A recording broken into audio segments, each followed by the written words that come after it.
To Dev Days of Summer. We've got 2 whole weeks, 10 days of different streams. We've already, looking at the chat, we've got a whole bunch of people there already. So it's busy. Lots of trying to juggle people on vacation and things like that. I've had a few people say things like, I haven't had the schedule properly. I understand that. We've actually had a lot of things going on and arranging things and stuff like that, and we've just been trying to slot the schedule together. Poor producer Martha, who is as always in the background doing things, has been running around tossing pieces of paper and spreadsheets and databases in the air and getting things organized, and I've been doing whatever it is I do, as you do, and it's good to see a lot of regular faces. I'm just looking down at the chat window now. Salut, Patrick. Of course, Patrick, our Delphi hero. I forgot what we called it now. Anyway, Patrick is our award winner for 2024 because of that kind of involvement. He's always in the chat, always there, and actually we met each other in Amsterdam at the Delphi Summit, which was run by GDK Software, where I met quite a few people, including Peter Pan's alter ego in the background, and a few others. I'm going to say hi to people. The first hour, we're not really going to learn much. What I'm going to do is talk about the sessions we have and say hi to people and generally get us into the swing and make sure everything's working, all the rest of it. And then we will start into the first sessions for today. During these couple of weeks, we're actually going to have several recorded sessions. So the way we're going to set this up, because this works best for us, is there will be a recorded presentation by whoever it is, famous presenter or educator or just a skilled developer. And then where we can, we'll have a short session afterwards for the Q&A where they will be live. And I want you to understand that some of these people have put in lots of effort. Some of the Brazilian guys, for example, have put, I think, 5 sessions together and say they're going to be live at all of these, even though English is not their first language. And I really respect them. I will be in Brazil in September. So if you're Brazilian and you're watching this, bom dia. And I'll be seeing you on September the 5th in person if you go to Sao Paulo. And wow, there's so many people saying hi from Brazil, and Matthias, Korea, yeah. Oh my, there's from Pakistan, from Italy, Aurora, Missouri.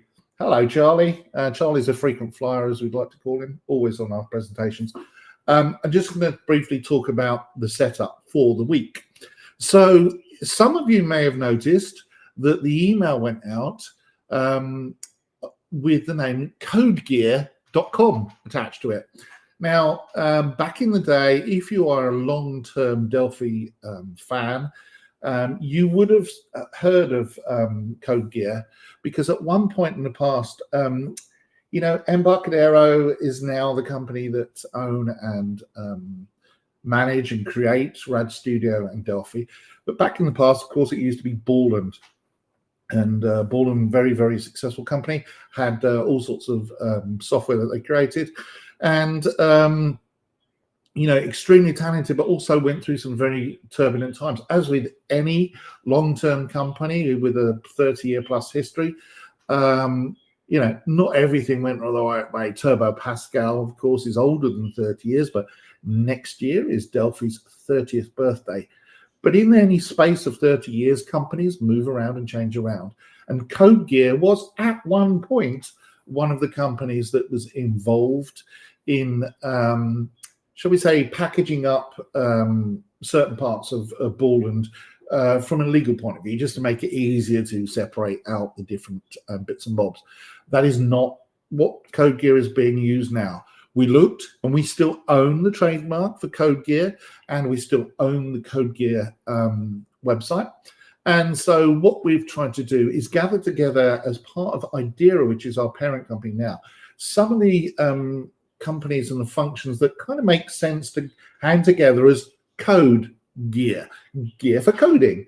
So Rad Studio, obviously being a development tool, but also things like Yellowfin BI, which is business intelligence stuff, and Ultra Edit, fantastic editor. You're going to see it being demonstrated in these next 2 weeks. I'm going to use it for some SQL stuff, and I think we've got a couple of presentations as well. And Whole Tomato software, who do Visual Assist, which if you're a C++ developer is an incredible product. It's like code completion on steroids with a find and locate tool wrapped together. It's difficult to describe, but once C++ developers use it, they seem to absolutely love it. And that works with Visual Studio. I know Rad Studio is our core product, but Visual Assist is a Rad Studio product as well. And these next 2 weeks, you'll find us talking about some products are not necessarily Delphi, not necessarily C++ Builder, but maybe other areas like the Yellowfin BI, which stands in its own little space, but also can be used in your Delphi programs as well. Same with Ultra Edit.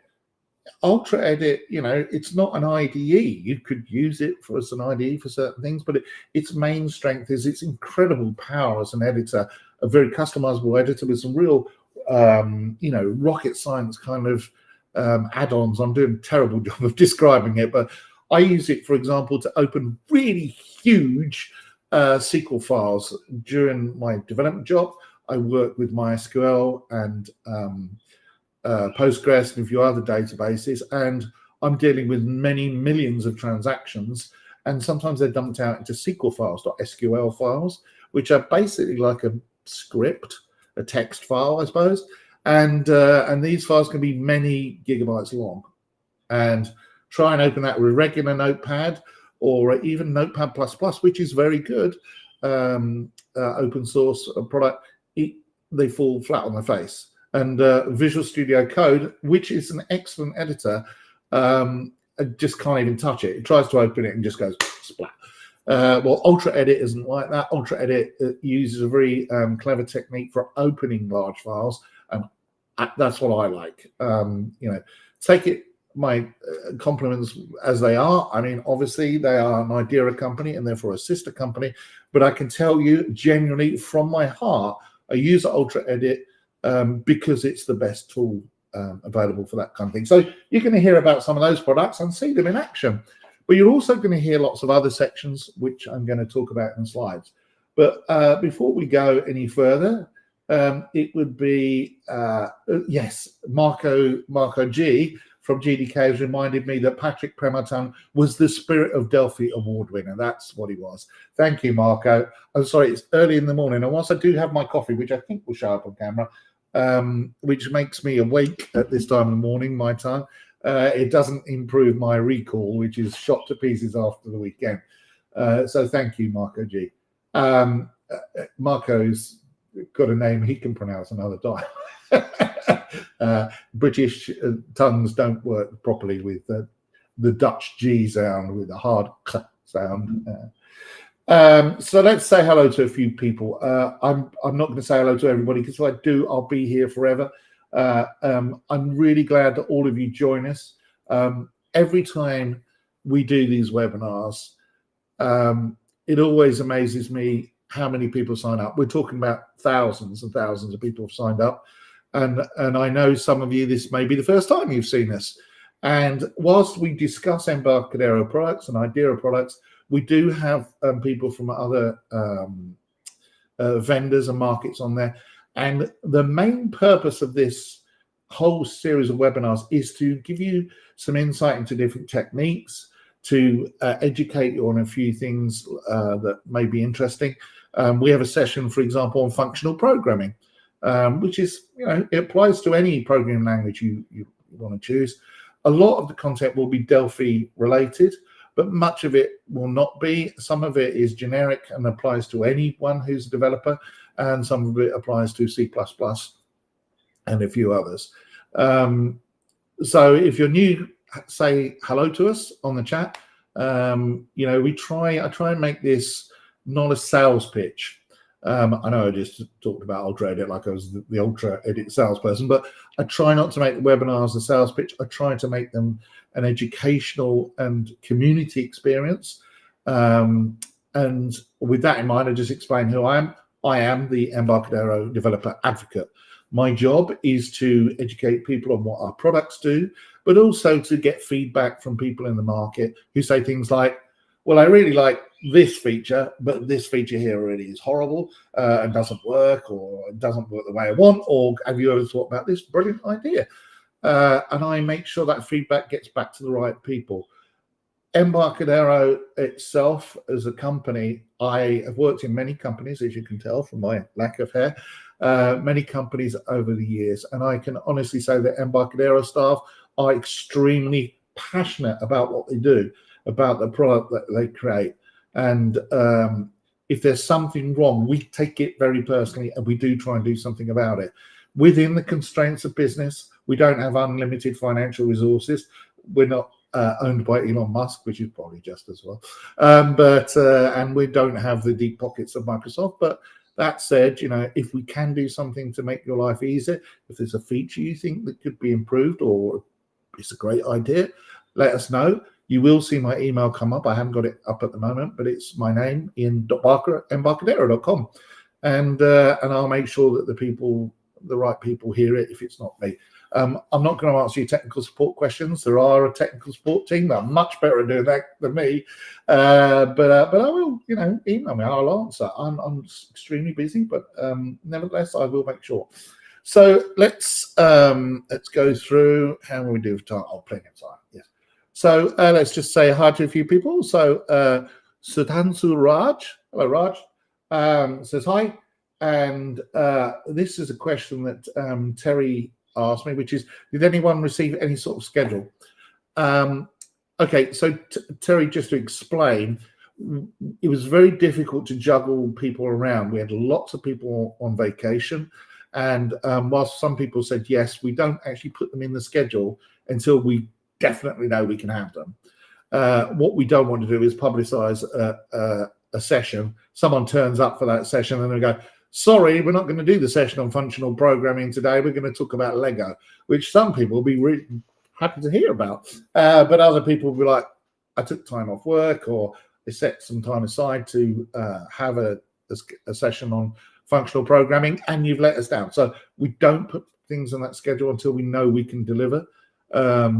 You know, producer Martha wrangles all that in the background. She's very good at all that.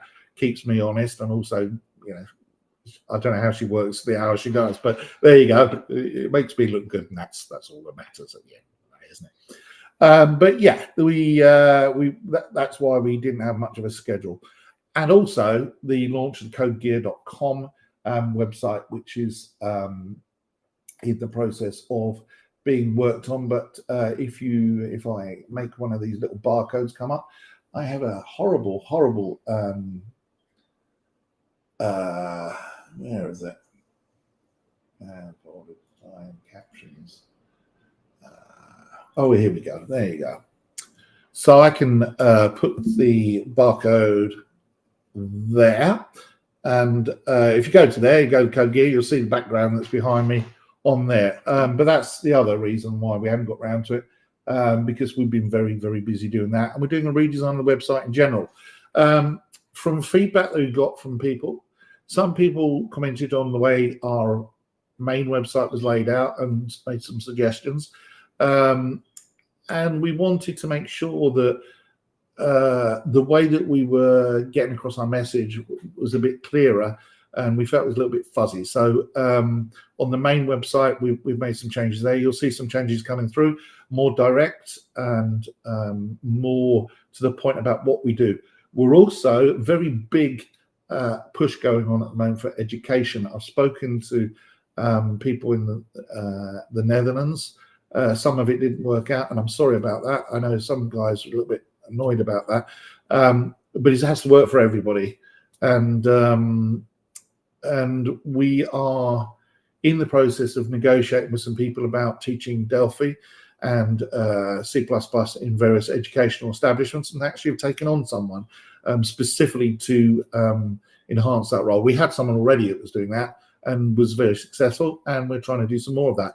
We want to make sure that Delphi and C++ is taught in educational establishments, because we think that the secret to success is making sure that a language that I personally believe is extremely easy to learn, understand fundamental concepts like object orientation and stuff like that, and yet be powerful and create cross-platform apps.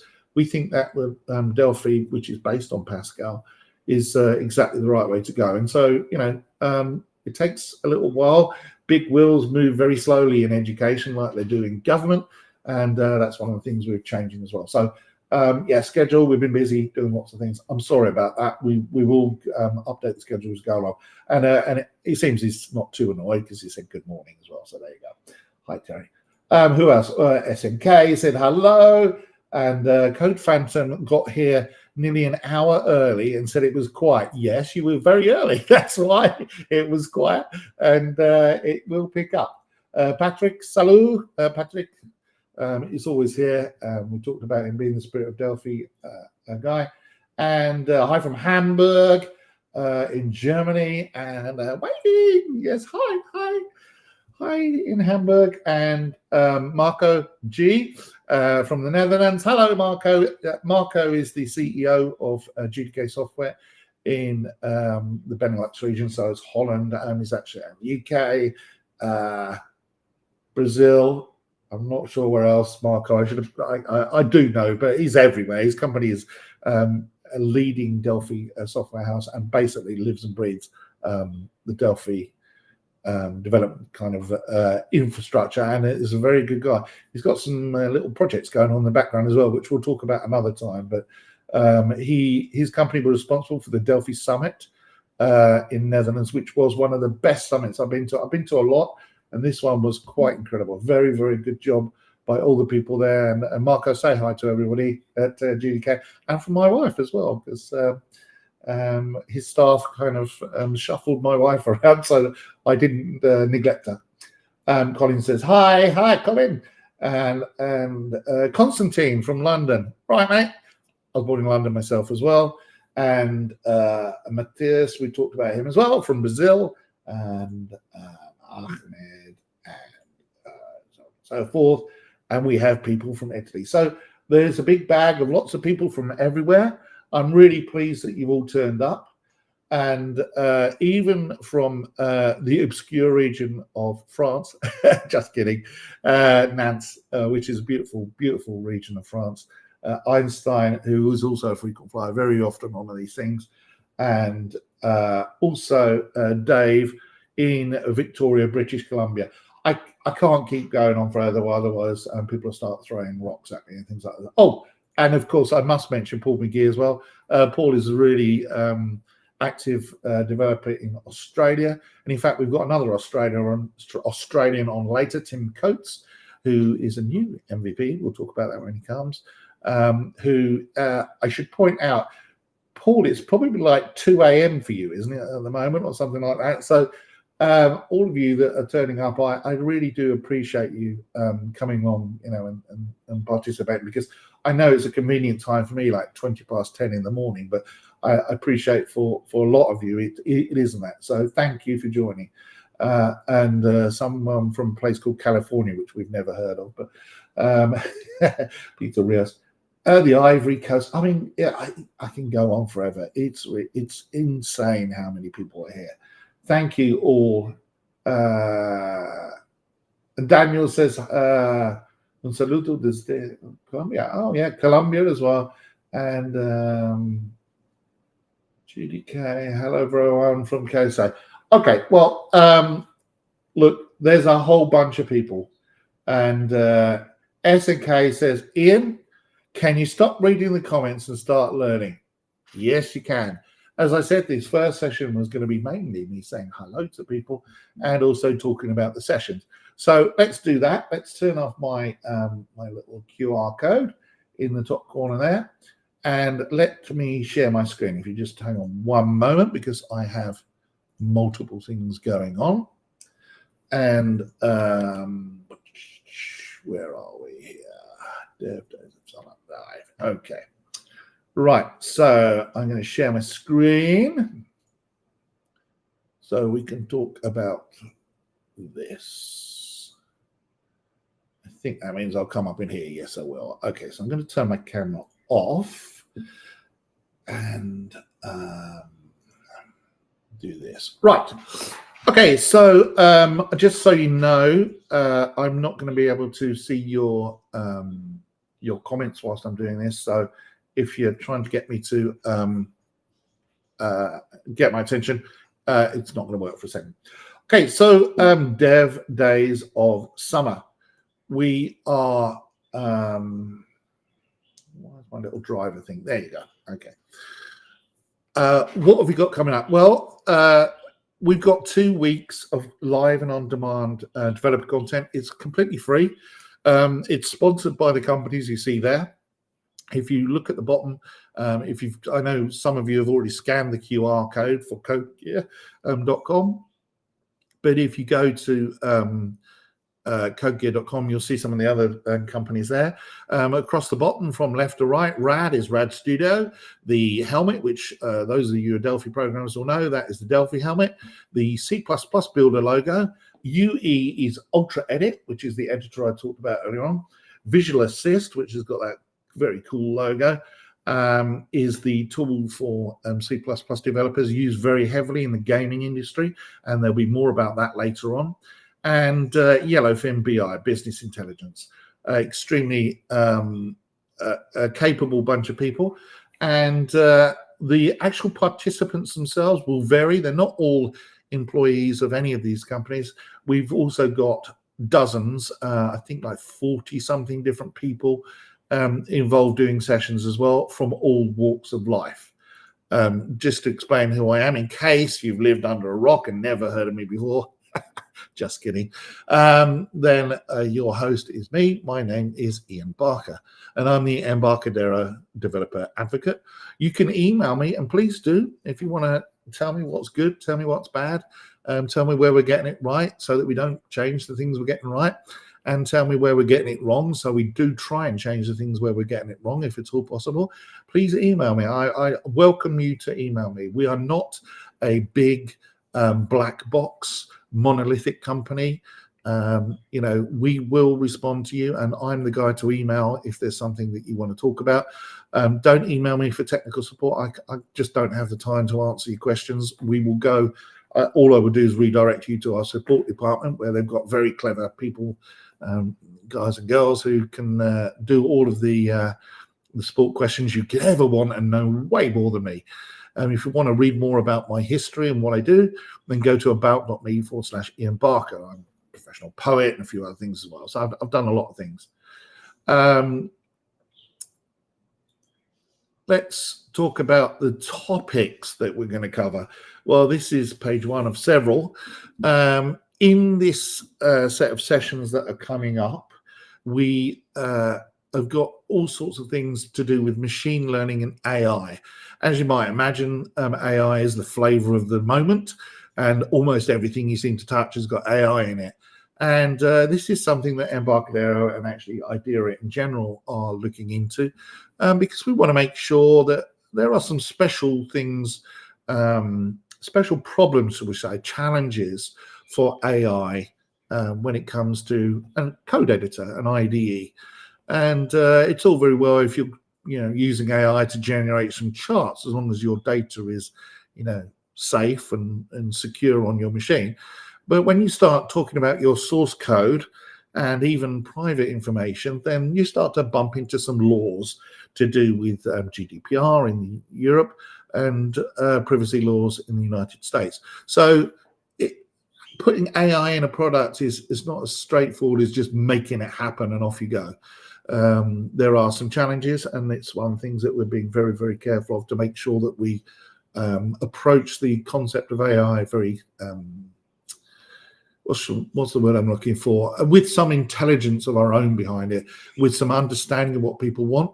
We've held some chats with people and user group discussions with interested parties, just regular people, not Embarcadero staff or anything like that, but developers who know what they're talking about, people that work in the area of AI and machine learning as well, to understand what we can do in products that doesn't risk your program code being sent off to somewhere and then being used to train some AI, which then puts you out of the job. So the AI topic is a big one, and we're going to have some sessions on that to do with machine learning and AI and putting it into your IDE.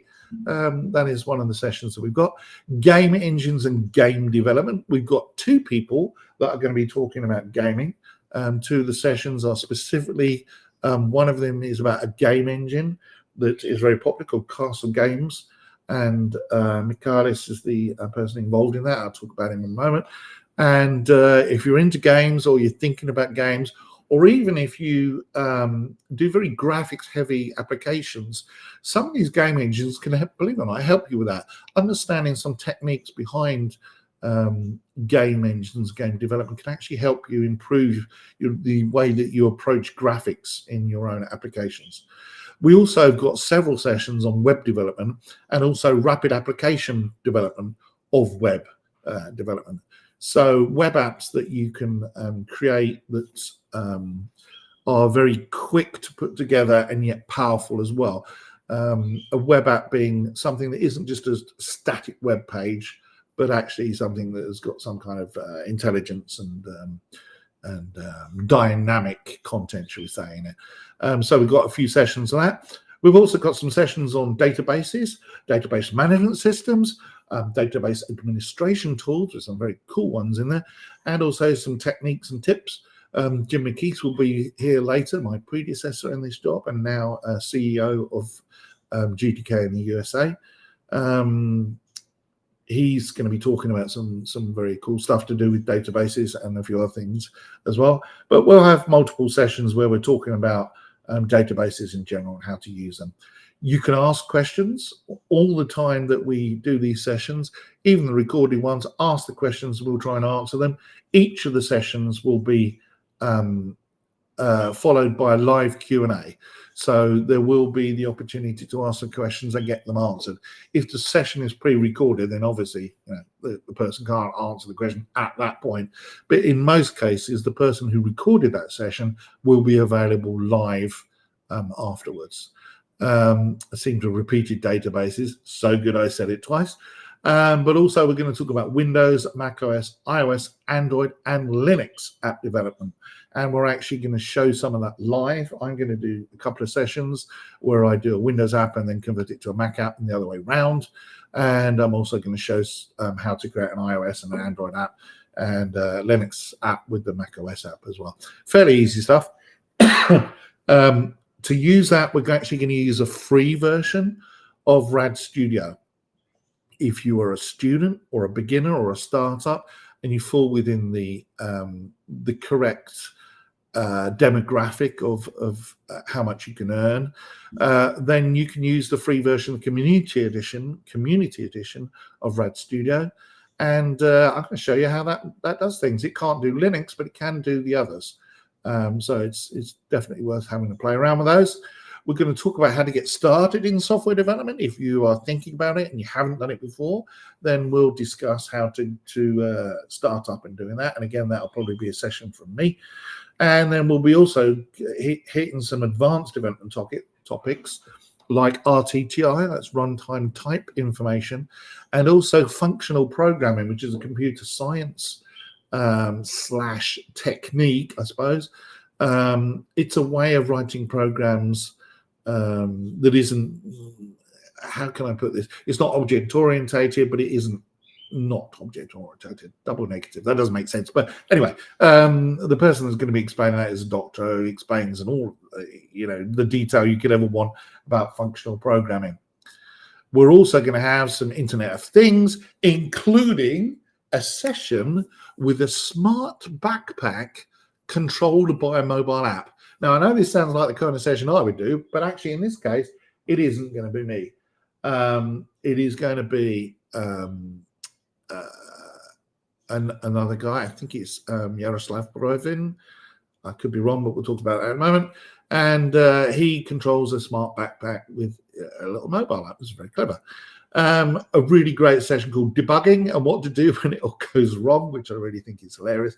And we're going to have some live interviews with some of the developers. I've lined up at least 3 guys who are developers to talk to you about the general purpose, what it's like to be a developer, what the day is like, and some of the kind of top tips and things like that as well. Partly for people who are starting out in this kind of professional, considering getting into the profession, but also some of the people who are more superstar developers and try and find out what makes them tick and how they got to be so good. So we're going to cover that as well. We're also going to hook you up with developer user groups and some conferences. And by the way, when we talk about the web stuff, we're also going to talk about HTMX. I don't have that on this slide, but HTMX, if you Google that, you'll find out all about what HTMX is. A very interesting web technology, and there's going to be a session specifically discussing that. Excuse me. Okay, so down to the information about what topics we've got. We are going to have a session called Empowering Your Apps with AWS. If you are working in the commercial environment, or a blue chip company, or even a relatively sort of large, medium-sized business, sooner or later you're going to come across Amazon Web Services. And the kind of thing that Amazon offer is astronomical. Sorry, I must have a drink for a second. Hold on. And the services they offer vary from everything from speech generation, like realistic voice generation, to hosting of virtual machines that you can use for web servers and things like that, to S3, which is like a bucket or database service, to all sorts of things. They've got object recognition libraries, and just you name it, it is out there. So Richard Hauser was an expert in this area. His company is called Appercept, and he's going to do a session all about AWS. If you've never seen him before, he's an excellent demonstration, excellent speaker, and really knows his stuff when it comes to Amazon. There is a free tier for AWS. So if you've not used it yet, then you can actually go and sign up for a free tier for the AWS, and you get all sorts of free tokens and an allowance. And even when I think it's like a year for the free services, but even when your free services expire, depending on what you're doing, you'll probably still be free, because they do offer a kind of a free tier that has a fairly generous allowance of stuff. So definitely one to watch for. Richard Hauser, Empowering Your Apps with AWS. And he has a set of components that you can download, and this will create like an API and SDK, makes it very easy to interact with AWS. Without these components, it's actually quite hard.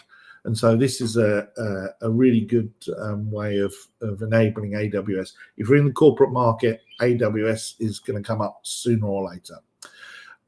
Later on today, as it happens, I hope he's awake, because it's going to be 3 a.m. his time, is how to write a Windows service. He actually called it an NT service, which I've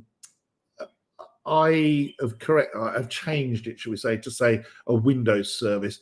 I personally feel that the phrase Windows service is more commonly used, but I'm sure Tim will tell you all about that, because we've got a pre-recorded session from him. He's a YouTuber, and so he knows his stuff. He's very good at presenting this thing, but he's also going to be around for a live Q&A if he manages to make it up, because the problem with Australia, he's literally in the Australian continent, is it's tomorrow, his time now. It's actually Tuesday for him, even though it's Monday for me, and it's nice and sort of mid-morning for me, but it'll be the middle of the night for Tim. So good luck, Tim. I hope he makes it, but he seems very keen, so we'll see how it goes. Jim McKeith, who I hope many of you have heard of before, is my predecessor in the role I'm doing now. And he has got a couple of sessions, actually, about FireDAC. So FireDAC is the data access layer and set of components that comes with Red Studio. And it allows you to do some really powerful things, connecting to all sorts of databases, Oracle databases, MySQL, SQLite, think Access, I'm not sure, all sorts of different databases. You drop some FireDAC components on, and you can then access these big corporate databases, but also databases hosted by someone like DigitalOcean or something like that. And Jim's got 2 sessions on that. So the first one is the fundamentals of how to use it, and then the second one will be your ultimate data set weapon. I don't know what he means in that session, but we'll find out. But Jim is always extremely good presenter and a very good friend of mine, so we always have a good chat afterwards. He will be around for a live Q&A as well, so you can ask Jim a few things, in his role as a CEO of GDK USA. Dion Mai, he's a Brazilian developer, an MVP as well. Why you should leave Delphi 7 once and for all. Now, the thing about Delphi 7 is it's extremely popular. It was a very, very solid release, and it did a lot. It predated things like, multi-byte languages, so you couldn't do Arabic and a few other things in it. It can't do smileys in text boxes and stuff like that, because they didn't exist back in those days. FireDAC doesn't exist for it, so Jim's session would mean nothing to Delphi 7. But actually, it is now many, many years old. I think it's 20 years old nearly. And so Dion's session is really trying to convince those last holdouts, stop using Delphi 7, move on. And he's going to present the case for why it's not something we've put him up to. He actually genuinely believes there's a good reason why he should do it. So that's his session, why you should leave Delphi 7 behind once and for all. We're also going to have someone who is a application vendor. In other words, he's someone that sells a product, and his product is written in Delphi, I believe. But it might be C++. I actually should have checked, shouldn't I? His name is Erwin Dennison, and his product is called Font Creator. Now, we will put links up to Erwin's product. I haven't got them on this slide, but his Font Creator is absolutely astounding. I believe he's got it on Windows and Mac. I'm sure he'll correct me if I'm wrong, but it allows you to do all sorts of things with fonts in ways that you didn't think possible. And very, very capable, beautiful, gorgeous. Even his website is absolutely jaw-droppingly beautiful. And Erwin is going to talk to us. He's going to demonstrate his product and then showcase how he created it. So you'll see it from perspective of, here's my product. I'm going to talk to you about the product and what it does. And then he's going to talk about how he actually created it as well. What challenges he got creating that product. Very interesting talk. Tim Coates, as we mentioned earlier on, Tim Coates in Australia, he's going to talk about generative AI apps in Delphi. And generative AI is where you do things like create images from a prompt. So you might say, chat GPT or something like that, create a prompt of a Ian Barker riding a unicorn, and it will go off and do that. I've never personally ridden a unicorn to my knowledge, so generative AI can actually invent that out of its artificial intelligence brain. That's not an invitation to do it. I realize now I've said that, and loads of people are going to send me pictures of me riding a unicorn, but you get the general idea. But I'm sure Tim will explain it a bit better. And whilst on the subject of unicorns and therefore rainbows, Jim has got a session called Program the Rainbow, working with colors. Now, I know what this app is about. because I saw him asking some questions about it and struggling with some concepts because programming is hard, everybody. And what this is about color theory and also how to make colors work in ways that make sense in your code. But also, I think he's got a demo app as well. To be fair, I haven't actually seen the final session, but I'm guessing from what he was talking about, there's going to be a demo app that helps you, generate colors and record them, and I don't know, that kind of stuff. But very, very interesting. Jim is an extremely talented developer, and the way he puts together presentations is always interesting as well. So great session from him. Bruno Fehren from TMS Software. He's going to be talking about taking an app from the VCL, which is a visual component library, to the web. And he's saying it's a giant leap for software developers and a small step for Delphi developers. Oh, very good. Yes, a Neil Armstrong quote there, paraphrasing him. But he's going to show how to create some web apps using your Delphi knowledge already. So if you're a Delphi coder already, then you can literally write Delphi code and out comes a genuine HTML and JavaScript app ready-made for you. You hit compile, and instead of compiling an executable for Windows or compiling an executable for Mac or iOS or Android, it creates a web app, and it's a proper web app. You don't have any special things hanging around in the background. You literally copy it up to a web server and off it goes. You've got a working web app. I know this because I spent about 9 months working on a project that did exactly that. So I'm a big fan of what he's going to talk about, and it's a very interesting session to come up. On a similar but related note, shall we say, Conrad Vermeulen is going to be talking about his Sempare template engine. Should have checked how he pronounced it. I missed this session in Amsterdam, and he did talk about it in Amsterdam, and I really should have. I apologize in advance, Conrad, if you're listening to this. But anyway, template engine, very, very interesting tool. Allows you to do all sorts of wonderful things with his Sempare templates. You've got to catch it. He's a great speaker. He always worries he talks too much. But then he meets me and realizes he doesn't talk enough. So, but he always says, "Oh, I just wanted to fit so much in." And I know he's one of these people that he's so smart that he's always worried about everything he's going to say to the nth degree. And yet, every time I've seen him talk, he's a great speaker. Really good guy, nice personality, nice guy as well. I get on very well with Conrad. So you're going to enjoy that. It's a good session. Gustavo Barreto is going to be talking about mastering RTTI, runtime type information from the basics to advanced techniques.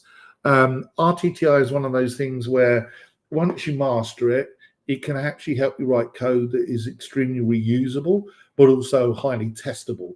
And if you're a developer, then understanding how to test your code to therefore prove that it's functional is actually quite important, and prove that it's functionally correct and logically correct are important things as well. Had a discussion recently with someone on one of the user groups about the difference between syntactically correct and logically correct, and I don't think they understood what they were saying, because the syntax errors are like a spelling mistake as you type the code, and if you type in a word, you get the mistake underlined saying you misspelled a word. That's a syntax error. If you misspell or misuse a piece of program code, then you get a syntax error. But a logical error is where it all compiles correctly. You get 0 errors, 0 warnings, everything works properly, and then you run the app and it falls to pieces. Something's wrong, and that's a logical error. You've done something wrong in the way you're doing things. RTTI can help avoid that by enforcing all sorts of rules and regulations to do with understanding that a parameter that's passed is generic but also specific. It's hard to describe until you see it, but also you can do lots of other things as well. Make general purpose routines that make them much easier to test, because you can pass some rules in and get out the test results and say, hey, I know this routine's going to work. Christoph Schneider, who is based in Switzerland, if I believe. He's going to talk about the Firestore cloud database. Firestore is exactly as it sounds. It's a way of storing data in the cloud. Very interesting session. If you're going to write any sort of app, sooner or mobile app, sooner or later you're going to need to store some data somewhere. Firestore might be one of those options, and Christoph's going to show you how to make that happen. It doesn't have to be a mobile app; it could be a desktop app, but it'll work for both of those. And it's got some interesting features as well that you don't find in other databases. Patrick Premartin, woohoo, is going to be talking about how to make games in Delphi, the 2024 edition. In other words, he's updated something for this 2024. Patrick is an extremely prolific Twitch streamer, very, very good developer, and also a really decent guy as well. And he's definitely worth watching his session to see how to make some games in Delphi using Delphi. Not one to miss. And we're also going to be talking about boosting development in Delphi with GitHub Actions and ChatGPT. So more AI turning up from Yuri Bertoldi and mastering RTTI. I just talked about that session. Okay, well, a couple of errors on my slides here. Sorry, my fault. Nobody else's. And then adding logging to your application in 5 minutes by Juan Castillo. Both of the two top sessions, the boosting development and the logging to your application, very, very interesting. Being able to do your development with GitHub Actions is something that can be a little bit controversial inside the company because we don't want people to make mistakes in what they do with the licensing. But more large corporations really do use GitHub Actions in order to ensure things like CI and CD, continuous development, continuous integration, work. GitHub Actions play quite a large part in that, and we've got some developers are discussing, some how-tos with those coming up at some point as well. And ChatGPT, well, everyone should know what ChatGPT is by now, but that's what he's going to do. He's going to explain that. Yuri is another extremely good developer. And adding logging to your application in 5 minutes. Juan is going to talk all about that. If you have something go wrong in your app, or at least things like security, simple logging. Someone logged in on this day at this time from this machine. Then if someone breaches some data or something like that, you can go to the logs and check who it was and when they did it, that kind of thing. So that's what Juan Castillo's session was all about. And we now have a couple of other slides. Where are we at? Oh, we've got a couple there. Simplifying the Cloud with Delphi by Daniel Fernandez. And I don't actually know what his session is about, but him and Maiko and the others are a group of Brazilian developers, very, very competent developers. Excuse me. And they always present stuff. They work as a team. They'll say, "Oh, we'll all turn up and do this." So, all I can say is that the content is worth watching. Handling exceptions in Delphi. It's something that you need to understand that you do right, because if you don't do it right, and you end up with programs that crash unexpectedly, or programs that just hang and nobody knows why. The worst thing you ever want in any application is it comes up with an access violation. But even on mobile, it's actually quite important to handle exceptions, because on mobile, it's even worse. Something goes wrong and then your app just disappears. And people don't know that there's a console that they can go to and have a look at if they've got a Mac or something like that. All they see is your app opens, something happens, and it disappears. So handling exceptions is quite important. If it does go wrong, let's say they haven't got an internet connection on their mobile device, it's important that you can actually trap that. So that kind of thing. But exceptions help with that kind of behavior. Alan Fletcher, a brilliant title. It's broken. Now what? debugging in Rad Studio. Alan goes through the intrinsics of how to actually debug properly and teaches us about some of the tools that are built into Rad Studio in order to make debugging possible and bearable. And a great session. Another game session from Michalis Kambaroulis. Michalis is an out-and-out developer's developer. If you see his headshot, you'll go, that guy has to be a developer. Now, I'm sure you won't mind me saying this. He's an extremely talented developer. He actually is the main developer on Castle Game Engine, and it's a fantastic framework and engine for producing games, proper games, where they can be sold to other people, not just toys or something like that, but real games. And Michalis is a very active developer on that. If you ever follow one of his GitHub repos in association with some of that, you'll see lots of notifications coming through from Michalis about the Cars Game Engine as he deals with various questions and things like that. Very, very exciting session, really worth watching. Even if you're not interested in games, just watching him talk about his subject is really great. A good guy. And we're nearly done. We're going to talk about advanced uses of jacklog. Not sure how to pronounce that, but Jack being Juan Castillo, and performance filtering, multi-threading support, and more.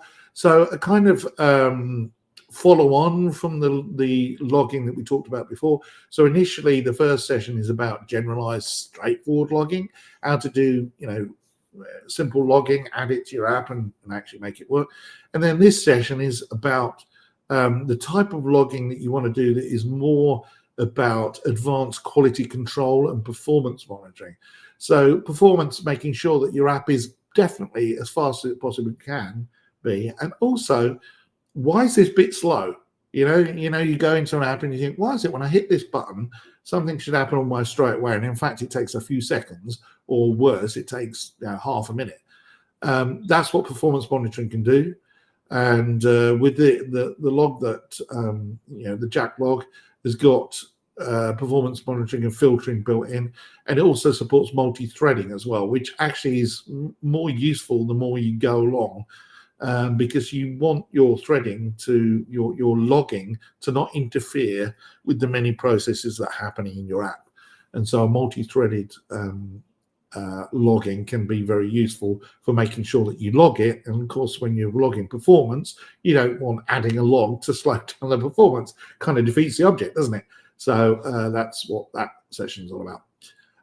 I talked very briefly about that, but earlier on, but a smart backpack controlled from a mobile application with FGX Native by Yaroslav Brovin. This is a fantastic session. A smart backpack. It makes him sound like Inspector Gadget, doesn't it? I don't know what's in the smart backpack because I've not seen this session yet, but I really, really want to see this one because it sounds amazing. I like hooking things up to mobiles and stuff like that. If you saw me create a checkout with a barcode reader and cash drawer and stuff like that. Internet of Things and mobile controlled devices are fascinating, and Yaroslav goes into that into quite some detail. Easy DB Migrator from Ali Deban. Very interesting stuff. It allows you to go from one type of database and convert it to make it work with another one. It's as simple as that. And Ali's session shows you how straightforward that is. And finally, when we're talking about sessions, because I am running out of time, Functional Programming by Dr. Kevin R. Bond. Kevin is an educational expert. He's a prof, so to speak, and he goes off and teaches people how to program. And a lot of the time, the language that he chooses to teach people is Delphi. And what Kevin's going to do is talk about functional programming, which is more generic topic, so you don't have to be a Delphi programmer to understand this. But if you've often wondered what functional programming is, and it's not what you think, then I suggest watch Kevin's session because he's one of these people that was born to be an educator and can explain relatively complex subjects fairly straightforwardly. So if you want to know more, then attend his session on functional programming. And finally, another session from Ali Daban, which is about the Open API Wizard. Yes, there is one. And what this does is allows you to interact with things that support the Open API. I don't know any more about this session because I've only got the briefest details. But as I've said before, he's a great presenter, and it should be clever stuff. And finally, which makes me sound like somebody from That's Life if you're very old and British, we've also got some sessions from Ultra Edit and also Yellowfin. Ultra Edit I talked about at the very start of this session, but Yellowfin I haven't really discussed. But Yellowfin allows you to embed some quite profound business intelligence in your app. The last time we did a presentation on this, which was about 3 or 4 months ago, I was involved in that presentation. We had someone sign up, a large company, sign up for a trial as part whilst we were doing the presentation. That's how compelling their application is. If you use something like Microsoft BI or I can't remember the other product, but there's lots of these business intelligence competitors out there. Yellowfin is the real standard for producing some very cool drill down graphics and functionality and stuff like that. It's much better explained in their session than I could ever do justice. I can't say anything other than it looks cool and it shows you the data, which sounds like I'm an idiot. But let the Yellowfin people show you it properly. Obviously, Embarcadero are going to have some sessions. We're going to talk about Rad Studio and the new Community Edition, which is released right now, and you can get it for free. Visual Assist, Whole Tomato software producer Visual Assist, and they will be doing some sessions as well. So a lot going on. I'm going to stop sharing now and hopefully get it right because I have many browser windows open. So forgive me for a moment whilst I turn myself on. Stream will start shortly. Well, it already has. Okay, so if you've asked me lots of questions in the chat, which you have from people from Puerto Rico and all the rest of it, so I have to like this stream. Okay, so I'm going to answer that question now. Tanmay, you do not have to like this stream, but if you're watching this on YouTube, if you click on the like button and you click on the subscribe button, we will not know who you are. We have no way of telling you who you are. We will not spam you. We will not send you any emails. We will not send you.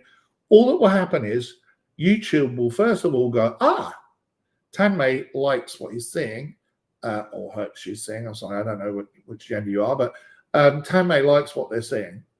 And then when we go live again, it will send you a notification in YouTube to say, hey, Embarcadero are streaming again, depending on whether you're watching Embarcadero channel or something like that. So, click on like and subscribe and it will help you out. Okay, but we will not be able to spam you. We will not know anything about who you are. So it's safe to click on like, click on subscribe, and you'll get notified whenever we do some live sessions. For the next 2 weeks, there's going to be some days where it's really full and some days where there's only 3 or 4, and some days where there's only a couple. But you will get notified as they go live, and we're also going to email you as well. And I think Tanmay understands because, oh, good. Okay. And, oh, I'm sorry. Okay, well, actually, this is another question, and we're going to start in a moment with the next session. If you cannot make all the sessions, if you're watching on YouTube, subscribe, okay, and you'll get told about when the next sessions are. But also, if you've signed up at codegear.com, and I'm going to make that QR code come up now, but if you have signed up, oh, that way my camera's mirrored, okay, I'm not crazy. If you go and scan that QR code, okay, or you go to the website, let me see if I can pull it up. Hold on. Or if you go to the website here, codegear.com and sign up. We will email you and tell you the schedule and what's on, and you can make sure that you don't miss anything. I don't want to keep pushing you to do this, but if you sign up, it will help you immensely, and it makes it easier for us. I'm sorry, I live in Dallas, Texas, and right now we have Sahara sand and all sorts of allergies going on. I don't normally suffer from bad allergies, but right now I'm falling to bits. Okay, so we are going to go on to the first session, which is from Tim Coates, and it is writing an NT service or writing a Windows service. And I will be back afterwards, and I think this is 50 minutes long, then Tim's going to join us later. Speak to you soon.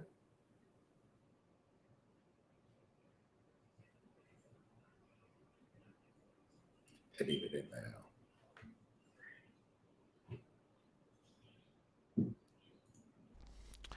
Good morning or good afternoon, everyone. Today, or this particular session, is about writing an NT service. It's I'm going to call it a basic guide, but it'll be enough to get you wet and interested in the non-UI side of Windows development, shall we say. My name is Tim, and I've been working with services for a very long time, shall we say. I was writing software or services in particular to capture data from phone systems and other devices. And I've been using Delphi since it first came out. I'm not quite sure when I would have. Before I was using Delphi, I would have been using doing C programming with TSRs. So this sort of thing I am quite familiar with. And I guess if you want to have a look at what we'll be talking about today, we're going to look at what is an entice service. Why might we want to write one? We're going to also gonna be writing an entice service as well, and in that regard we are going to be looking at this a simple file purger service. I've got a little note here about whether or not we should interact with the desktop, and I'm going to say you don't. We'll also look at the properties and the events that we get through Delphi to make writing a service easier for us. How to install and remove, how to start and stop, and a few other little bits as we go along. So, basically, I guess the first question that we need to ask ourselves is, what is an NT service? Now, if you've ever gone into your Windows Service Control Panel applet, you'll see a whole list of things, programs, like they will be let's say there's an Adobe Update Manager there. You'll have Microsoft Defender there. These are all programs that run in the background. They're long-running programs, and they do not present the user with any sort of user interface. They also run, and therefore they also run independently of any particular user sessions. So that means they will also start when the machine starts up, and that means before a user is logged in. So it does mean then that your program can actually function while no one is at the computer. Other examples you will find of an NT service will be like a printer, a spooler, a web server. Like I said, you've got your antivirus software and other database servers. And the main difference I think you'll find between, say, an NT service and other applications is that, like I said, these are programs that run in the background. They do not have user interface, but you also think about, well, somehow I need to be able to present the user with information, so how can we do that? And then the next thing to consider then is, when should I be, what when should I write a service, I guess, is another question you can ask yourself. Not every particular task, needs to be implemented as a service. However, I would say that if it is something that you need to be uh, running, let's say when a user is not logged in, well, that would be pointing you in the right direction.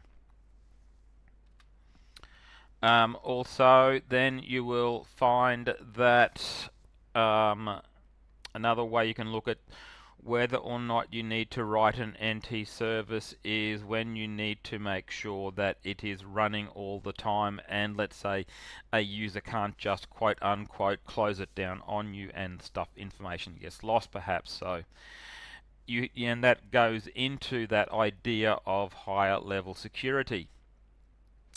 Because I wouldn't say protects you wholly, but you can protect against accidental termination of your program if it were implemented as a service. So some things to consider there.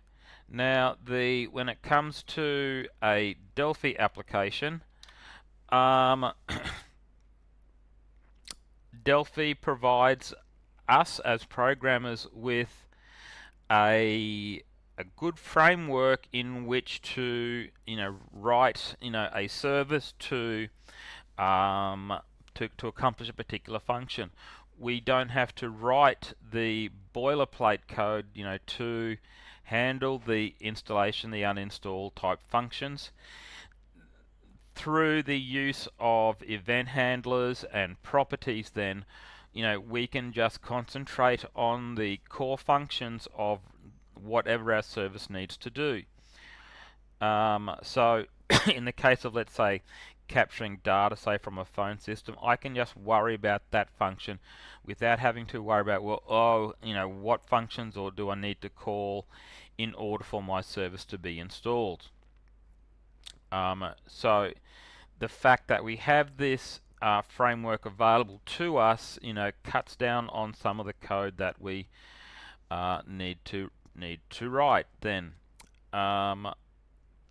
so to do that now, in order for us to now look at the what goes into a service, this might be a good time to go into Delphi before we start looking at the individual properties and so on. So just give me a moment and we'll see whether we can get into Delphi here. So just before we go on to that, if you look in the VCL manager here, service manager, you will find the different different structures and classes which make up that framework I was just mentioning to you. So when we have a service, and well, actually, we've already got one open. So what I might do here is to go through, how do I actually create a service, from scratch? And this particular task is very, very simple. So we'll just close everything down here.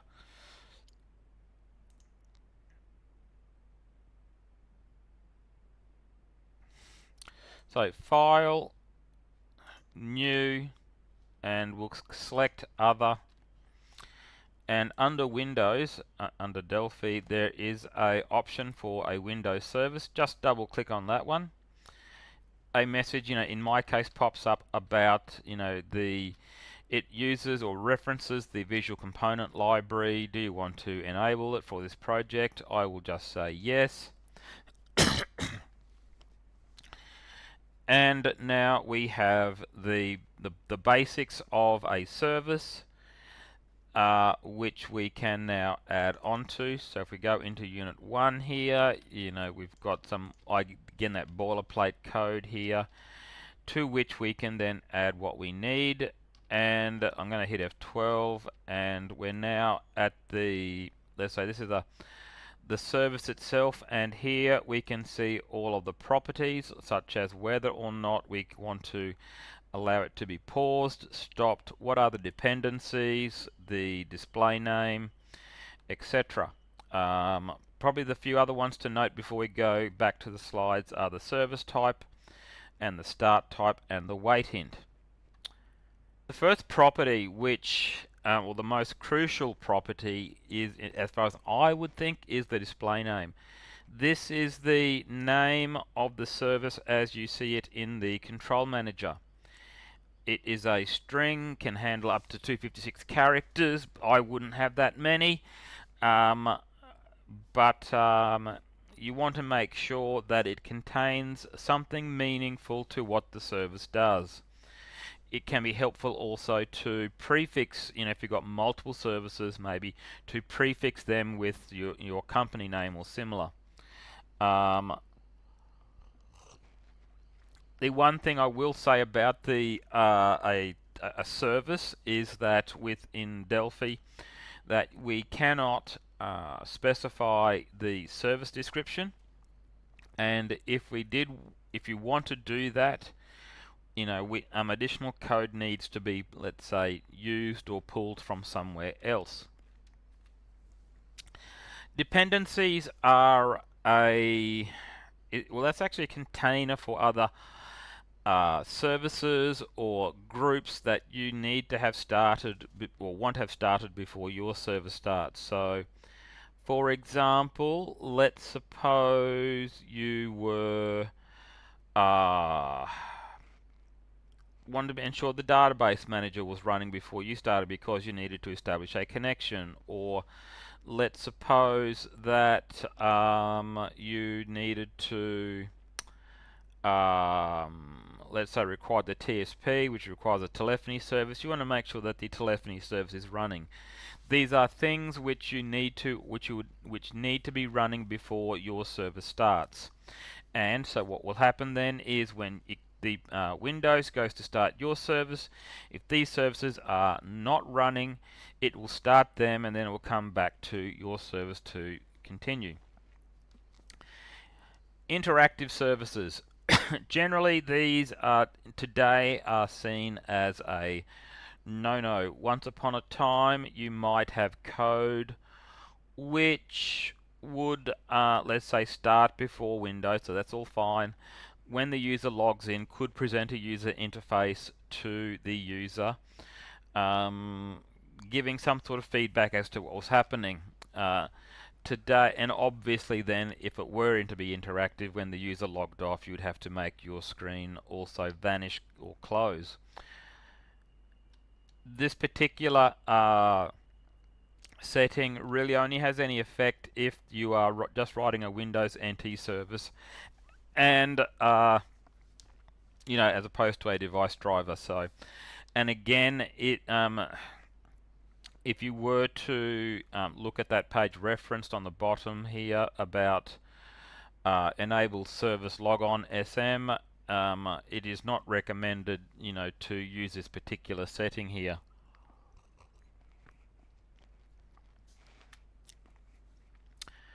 The type of service we're writing is also important. It can be one of three values. We can either be writing just a standard, let's say, standard Windows service. It could be writing a device driver, or we could be writing a file system driver. The default setting is a Windows 32 service, and you can pretty much, unless you are doing something lower level, just leave it the way it is. And if you want to know more about what happens underneath, you can have a look at this particular page on the Microsoft website about the create service API call. The start type. When you look in the Windows Control Manager, for instance, there is a column there which specifies like whether it's disabled, or it starts manually, or starts automatically, etc. So if a service is marked as automatic, or in the object inspector is set to ST auto, then your service will start automatically and will be started by the service control manager when the system boots up, or sometimes shortly thereafter. There is an actual an order, like certain device drivers get loaded before everything else. But suffice to say, at boot up, your service will be started. A disabled service is a service that cannot be started. A manual service is a service that the control manager will start when the start service function gets called. So, for instance, if my service is set to manual, it is off until I explicitly start it somehow. And then the last two settings here are boot and system settings. These are for device drivers. The wait hint is perhaps one of the more important settings, I would say, in relation to writing a service or when the service starts up. This is the amount of time that can elapse between, let's say, a start, stop, pause type event operations and the service setting status with the Windows API. When you, let's say, went with any one of these actions, normally, if you're in the service control manager and you were to, let's say, start a service, if you ever see a message that says something along the lines of this service has failed to respond in a timely fashion, that typically means the service or your service has that wait time period has expired, and the program didn't, or the service did not tell Windows that it was still starting up, or it was actually doing some work. The way that you then stop Windows from, let's say, outputting a message like that to the user is sometime within that wait hint period you would call report status, and that sort of resets that timer. The default value in Delphi is 5 seconds, and again it's important to note that Delphi does provide a lot of the framework, so we don't need to worry about some of these complexities. So just to give you an example of a wait hint operation, let's suppose our service was starting up. We needed to make a database call to get a list of objects out of the system, and for each object do something with that before before the service actually started. So we might have a typical loop where we or query that opens. We do something with the row returned. We can then call report status before going on to the next record. In this particular scenario, or this particular case here, Windows will just keep chugging along, and you won't get the message about not responding in a timely fashion. And once let's say the start operation has completed, then everything is sweet to go. Going into the main unit, you can see I've added a timer in here, and for the display name, you can see that I've named it file purger service. I can put spaces in here if I want to, so let's do that. Because I don't specify, we're going to see this in a minute, but because I don't specify the start name or a password, the service will run under the local system account as opposed to a specified user. Now, the local system account, let's say, has certain restrictions on it, like it can't access, the network can't see shares, and so on. You'd need to look at the Windows documentation about that, whereas if you were to run it under a user account, then whatever permissions the user has, you get. The service type here, I've left that as a Windows 32 service because that's what it's going to be. It's nothing, we're not writing anything special that requires more permissions than that. The service type here, we'll leave that as auto. Keep in mind that when a service is set to start automatically, it does not start straight after you've installed it. You would then have to, run it manually.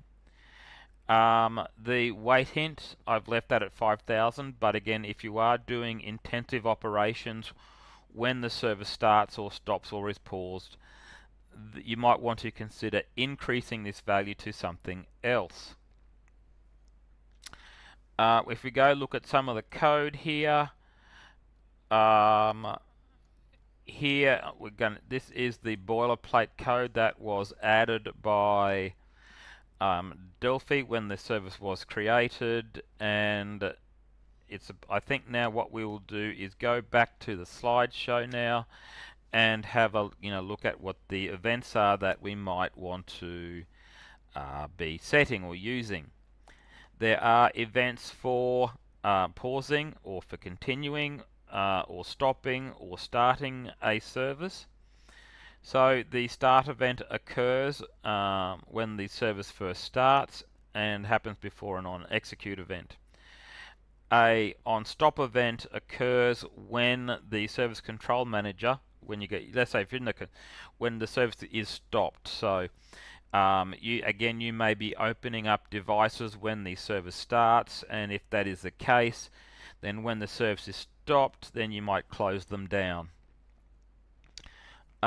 For more information on the other events, then there's a link there to the wiki site there for Delphi. We're going to look more closely now at the onStart event. It has two parameters, the first one being the sender, which is the service, which is essentially will be self. And then we will, there's a flag to indicate whether or not the service started. It's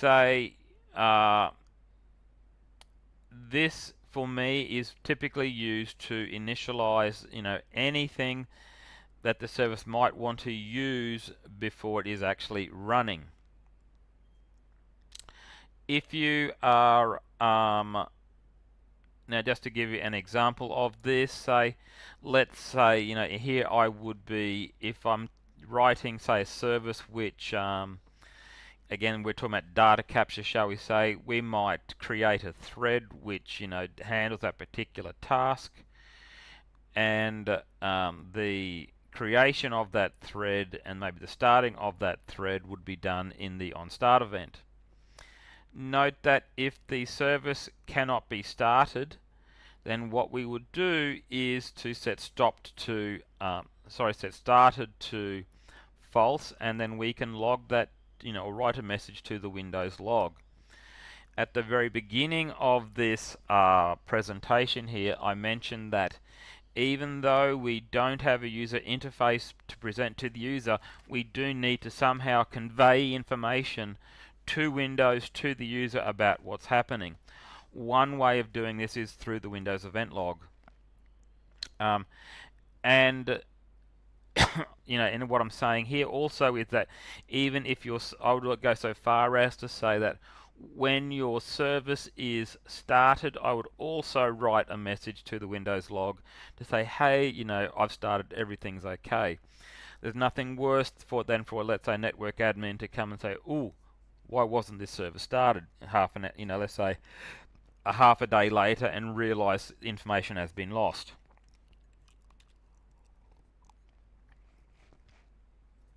The next event we're looking at here is the onStop event. Again, we have a sender and a stop parameter. The stop parameter is a var parameter. This service, or this particular event handler, is called when the service is stopped. And when the service is stopped, then we will want to take specific action like closing off any devices we may have opened, freeing memory, or terminating threads, etc. If the service cannot be stopped, then we would say that hey, we can't be stopped, and Windows can then report that it's stopping or still running, depending on how it's handled. Also, if the service is then actually stopped and it's successful, then we can log that, make sure that message gets logged to the Windows event log, so that the network admin knows what's happening on his computer. Again, there are other events which allow you to pause and continue to continue a service, and for those particular events I would suggest that you go and have a look at the Delphi pages on writing a service. In the previous two slides we've talked about writing messages to the Windows event log. The function to do that is the log message function. You'll see that the last three parameters are have defaults. The second parameter is the event type, which basically tells you whether or not it's an error event, a critical event, a warning, informational auditing, or whatever else. So by default, the message or the event type is an error type, so you may be setting that unless you have written your own functions to say information message versus warning versus whatever else. So, and for more information about the event types, then you can have a look at that particular page there to get more information. Okay, so what we're looking at here are the the server states, and we're going to look at basically how the Windows interacts with our service and how our service interacts with therefore Windows. So once the service has been installed, it's we start off in a stop state here on the left hand side, and basically then when the service is started and goes into a start pending state, then that's when our on start code is executing. And once our code has finished or is completed, the service goes into a running state. If the service could not start, well, obviously it would still be stopped. Once it is in a running state, then you may want to then stop the service, and in which case then the service goes into a stop pending state, and that's when our on stop code gets executed, and when it completes, then the service is in a stopped state again. So these and in this diagram here, these are the lines that are marked in black. When the service is running, we may also want to, there may be a case where the service needs to be paused. That is that is akin to, let's say, hitting a pause button in watching a game on your TV, or maybe watching a movie, where you don't want to destroy anything but you just want it to stop doing anything, and in which case it goes into a pause pending state. And if you had an event handler for an on pause event, then that code gets executed, and on completion of that code the service is then in a paused state. To get it to run again, you would hit the continue option, and it goes into a continue pending state. Again, the on continue code of the service would then be executed, and once that's finished the service is back in a running state. These are indicated by the grey lines on the diagram, and these are infrequently used in Windows, because the most common ones are the start and stop. So basically you can see here, or from this diagram then, how Windows will interact with our service by user actions to, let's say, start or stop the service, and how where our code gets executed. And then in a similar manner you can also see how our Delphi code is used or interacts then with the environment, and why things like using report status when our service is starting becomes, very important. So we'll go on to the next slide now. So let's go and look at these particular events here in the service which we are writing. So if we just jump up to the top here, you will see that I've got an event handler to start a service, and an event handler to stop a service, and then I've just got some other settings below there. If we go, and I also note here that we do have a timer as well. So what's going to happen is the timer will be set to run periodically, and what it will do is to monitor certain directories for files which are older than a certain number of days, and if they are older than a certain number of days, then those files will be removed from the computer. This would be akin to maybe when I was, way back when I was at university, and the network admin people might have a function to purge, students, directories that, let's say, or temporary directories containing student files on a semi-periodic basis. So if we go and look at our start event here, then what I'm actually doing is to say I'm going to start the timer, and I'll say that it was successful, and like I said, I am logging an information type message.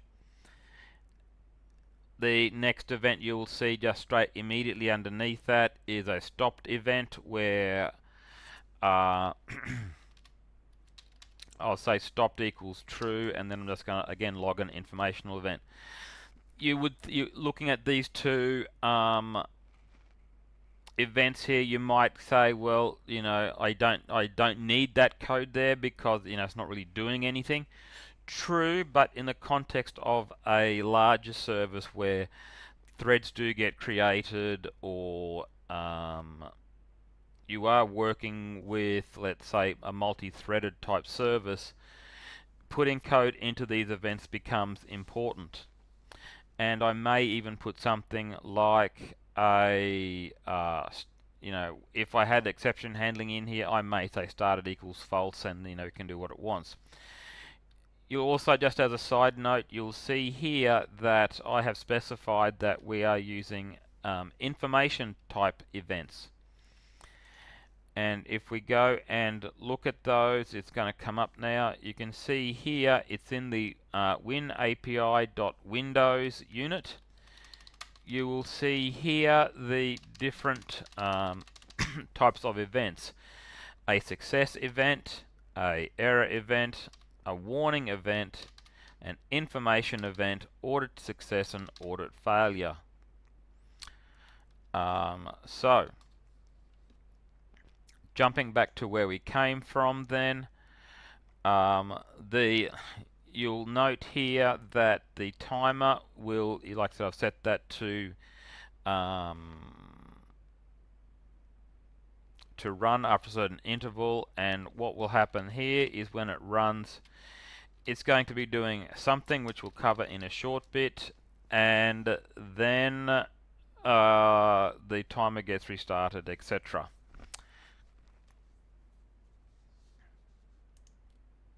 Once you have reached, or once you've added, say, those events in now, you are at the point where you can consider adding code into install your particular service. Then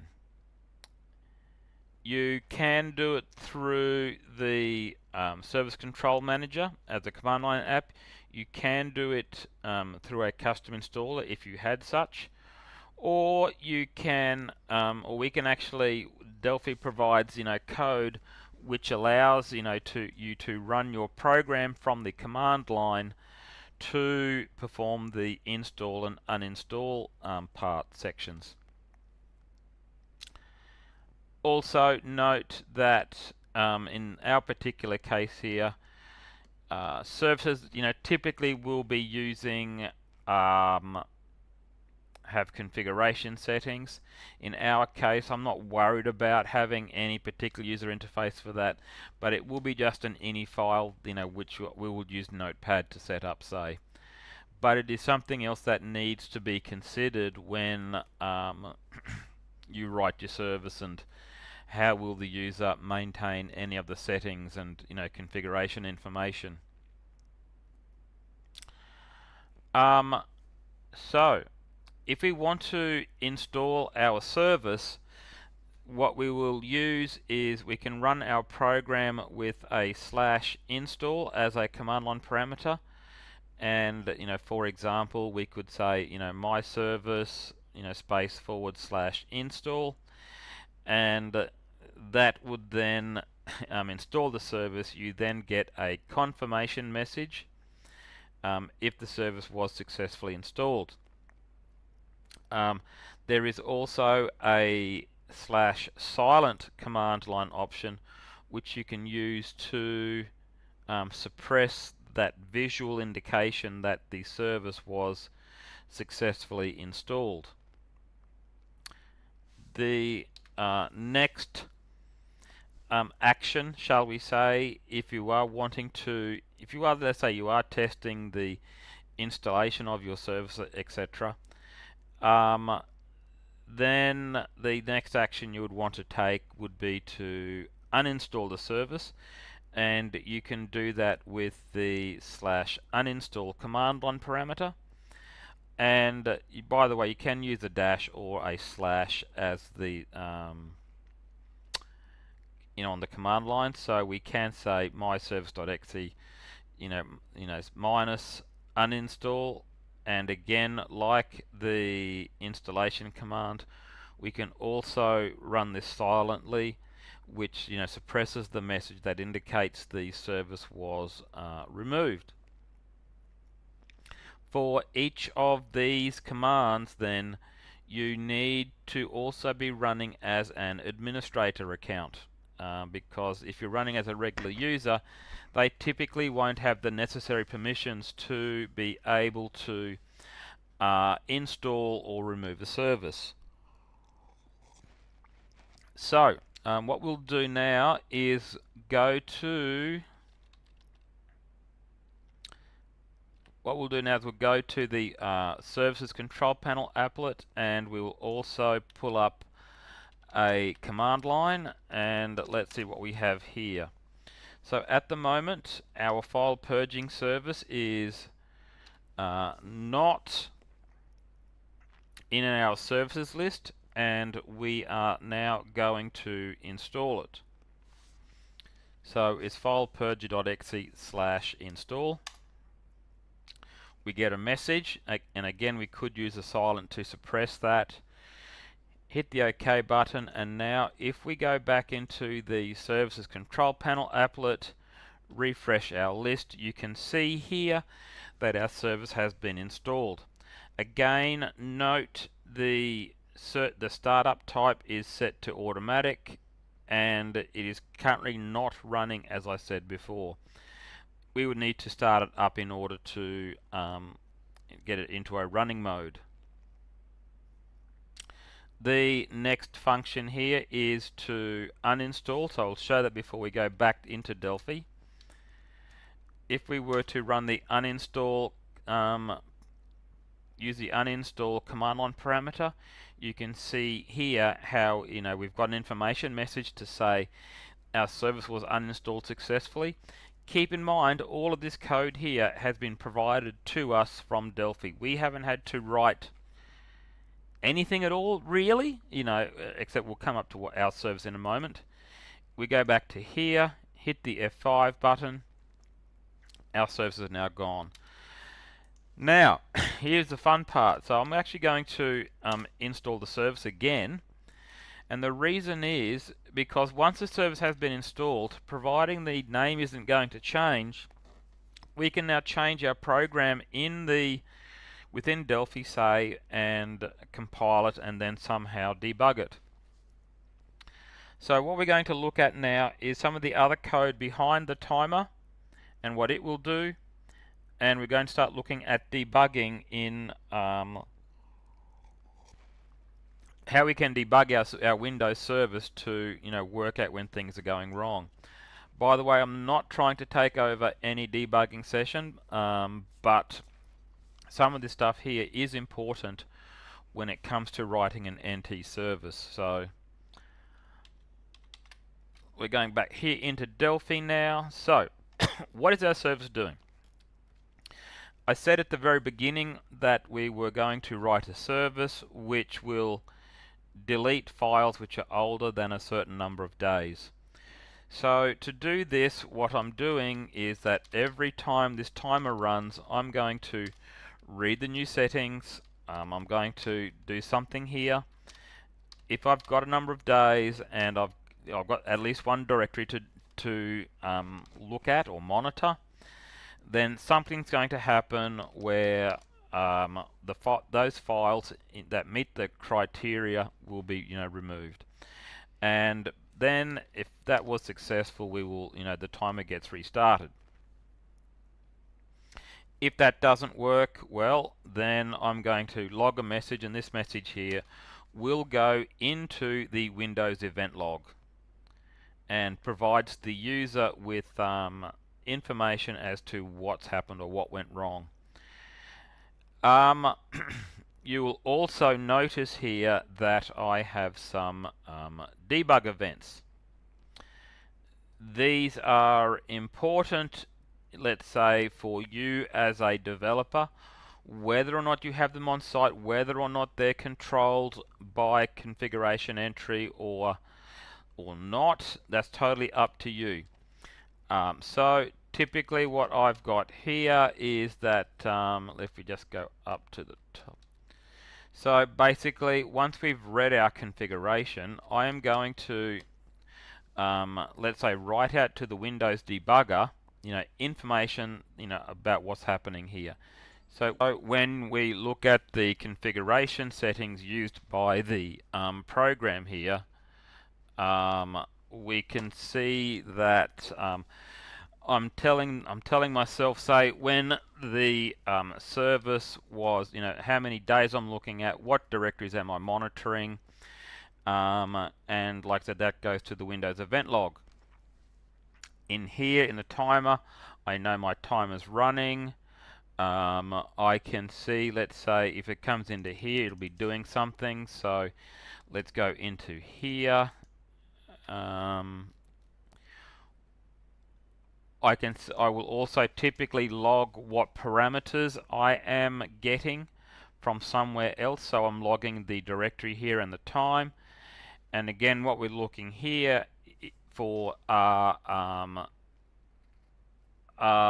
files which are older than a particular date and time, and we are going to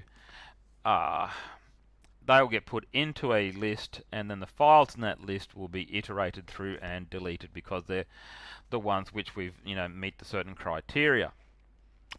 I will point out, however, that at the moment I am not making the service to delete any files because I want to be able to, for the sake of this particular demonstration, be able to, repeatedly show what happens then. Now you'll see here, like I said, we're using a debug message. So my debug message, it is nothing fancy, I will say. All it's doing is the Windows output, or the output debug string function provided by Windows that we are using. So now, well, how do we see that? How do we see what's going to happen then?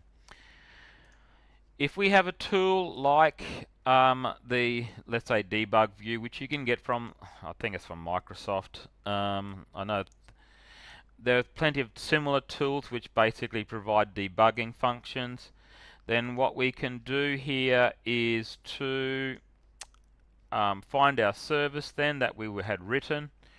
We can then, I'm just going to make sure that we need to enable the Win32 and the global Win32, and then when we start our service, something happens, say here, and I'm now going to turn off these things.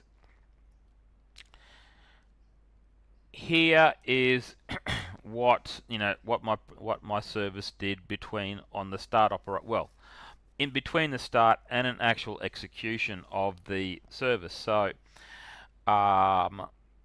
in my settings here, I've saying older than 14 days. I'm looking at a temp folder. That was by that log settings function. And then it called the delete files older than. I can see what the parameters are that were being passed in. And these here are the files that met the criteria. That function ended and it went back to the timer. So looking like a winner so far. What I can now, if you go back into the services control panel applet, it is still running. That's okay. However, if that is the case, then we will have a problem with compiling our program. So what we would do after, let's say, running our program or doing some testing, we can just stop the service and then go back into our Delphi environment for debugging, for programming purposes. The Windows event, now the next thing we need to cover then is the Windows event logs. So we'll go here. You would have noticed in our service how we were using the log message function to say that our service has started or stopped. Now, for these particular messages, we need to go into the details tab here to look at what information was provided, to that log message call, and here you can see that.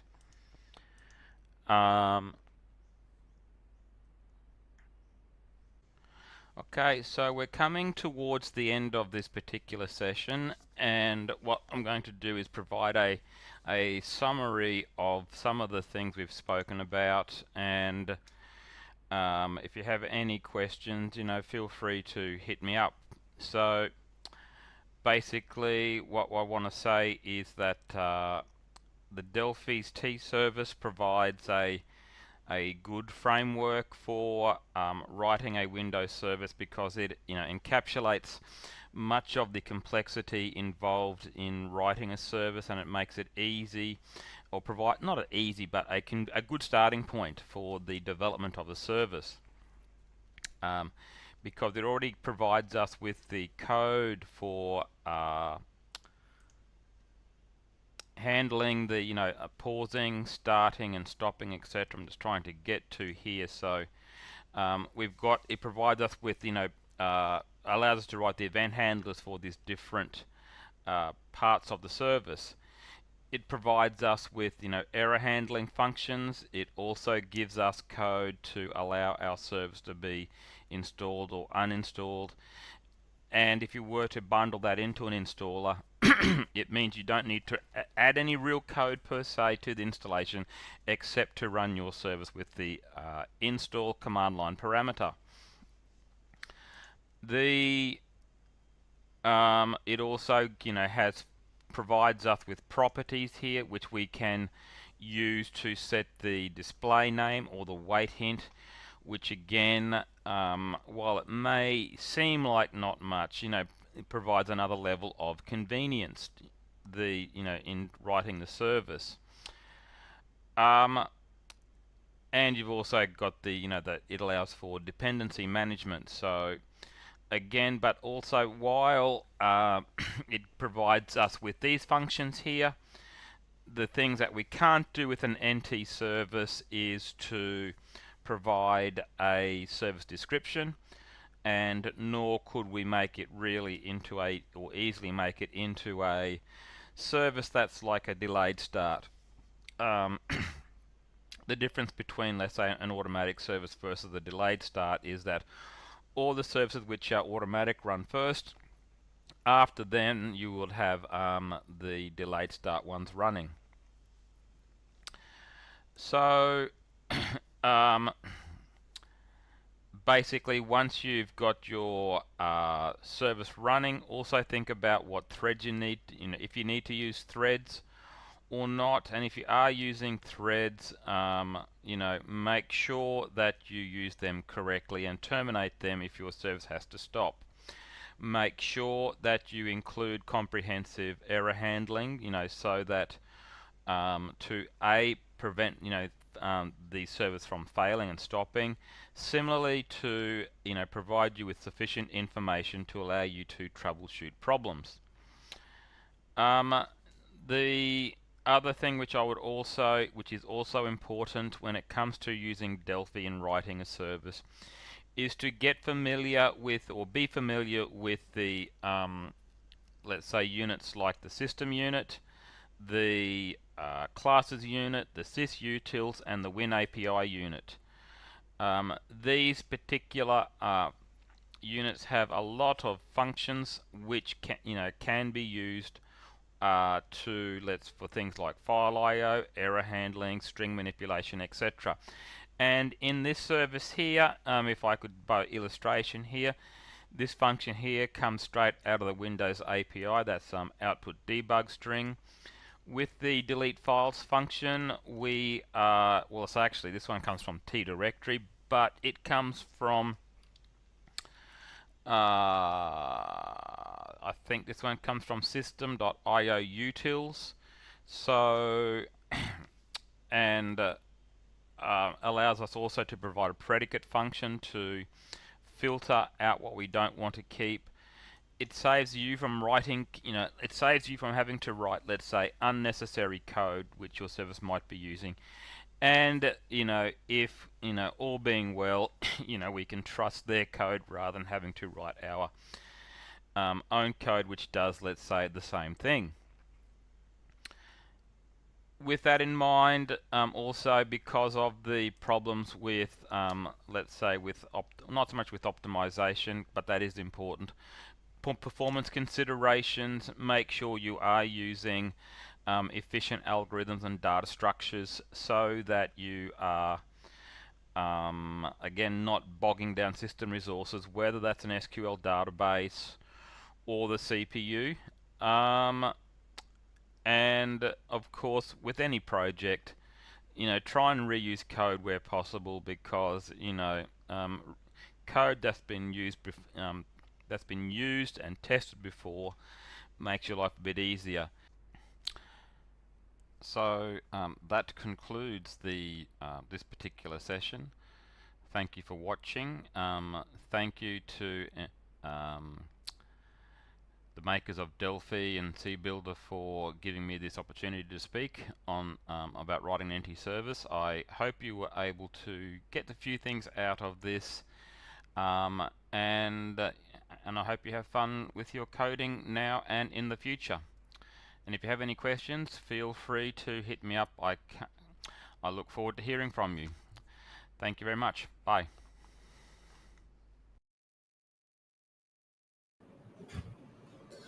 I really must change that background that says the stream will start shortly, but I automatically put it on at some point and I forgot to take it off.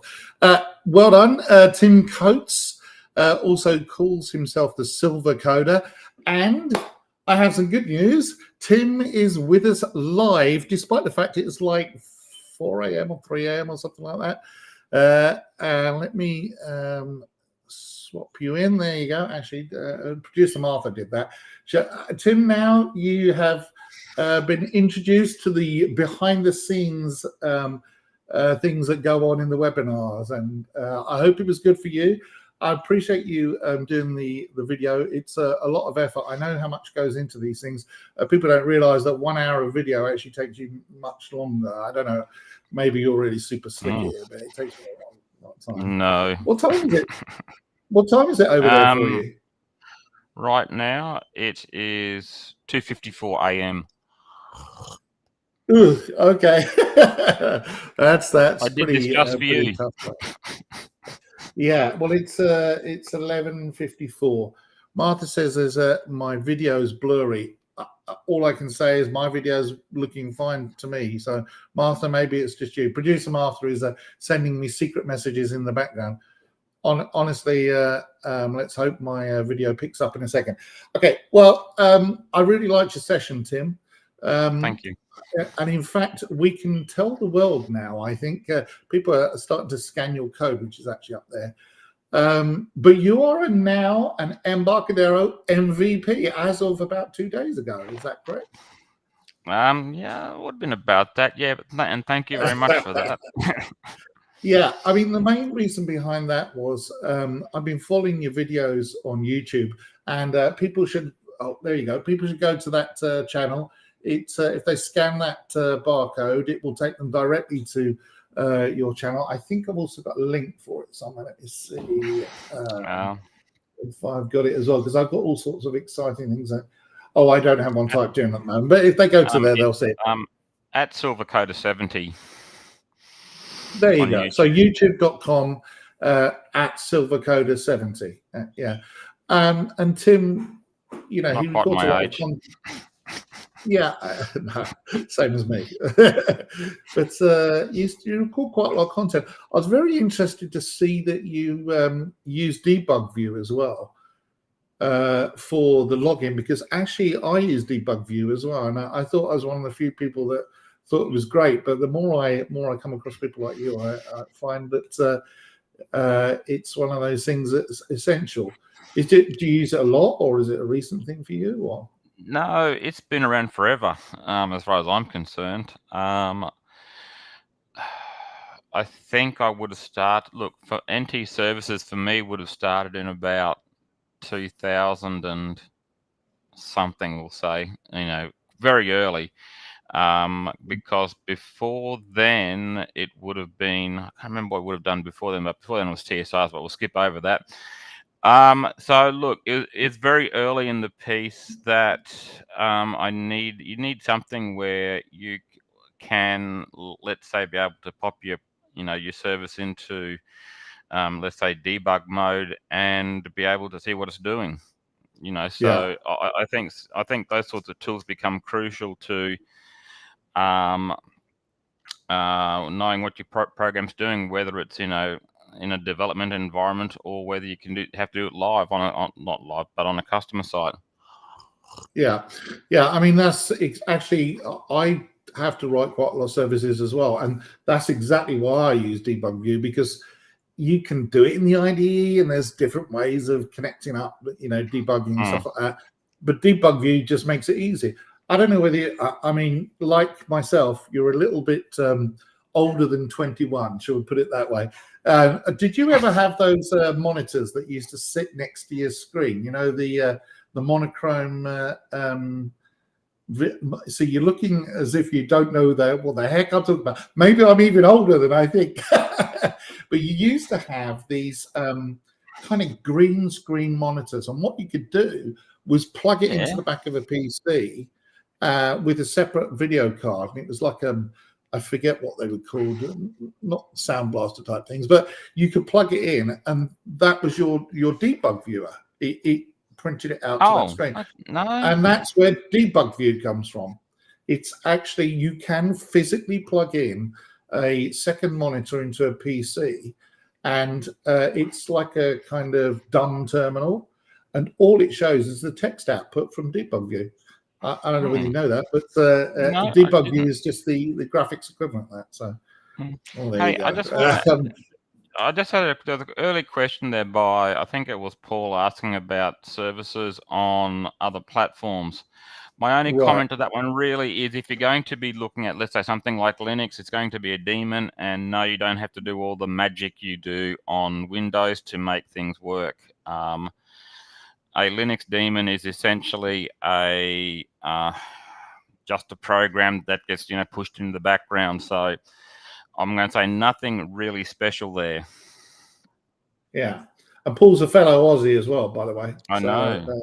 Yeah, you know him, do you? No. He sent me an email tonight about something else. So, we've been trying to catch up, over the last days, Yeah, I actually somewhere, I don't know where I've got it, but here it is.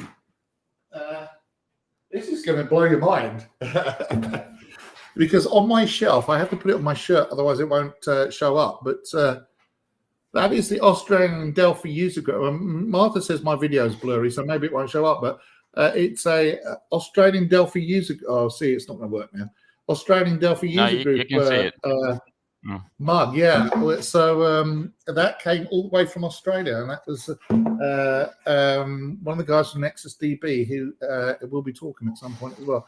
But he was over in Amsterdam and handed it to me when he was there. So, and that has travelled a long way, and I was very careful to make sure it came back. Well, look, we have to go to Richard next because we kind of messed up the sessions. But I just wanted to thank you first of all for staying up and still being awake. I woke and up. Yep. Hopefully, hopefully you get to go back to sleep at some point. I really enjoy your stuff on YouTube. Yeah, well, I really enjoy your stuff on YouTube, and you know, I look forward to, you know, we're going to bump into each other as you become more active as an MVP in our little secret MVP cabal groups that we have and stuff like that. But you know, keep doing what you're doing because you're very popular.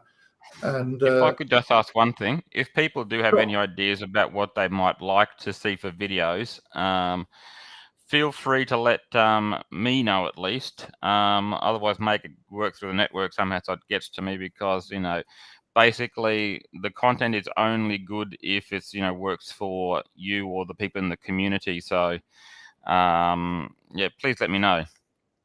And if they email me and mention you, if they say, "Oh, it's the Australian guy who talked about the services," if I can't remember who you are exactly, but if you want to send a message to Tim, I'll make sure they get passed on as well. So you know, I haven't got Tim's email up on the screen, but you know, we'll make sure to promote you. All right. Well, thanks a lot. Solutions@gmail. So yep. Yeah. Okay. Well, thanks a lot, Tim, and we'll speak to you soon. Okay, so the next person coming up is Richard Hatherall, and I have to apologise to Richard because apparently it's bedtime for his children, and we messed up the video order and got him in trouble with his other half. So never mind. Tim was worth it. I really liked his session on Windows services. So we're going to swap over now to Richard Hatherall, who is going to talk about empowering your apps with AWS. We'll be back soon.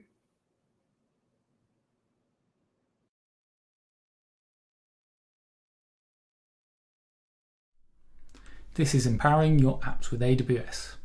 It's an introduction to Appcept AWS SDK for Delphi. I'm Richard Hatherall from Appcept. I am the author of the Appcept AWS SDK for Delphi.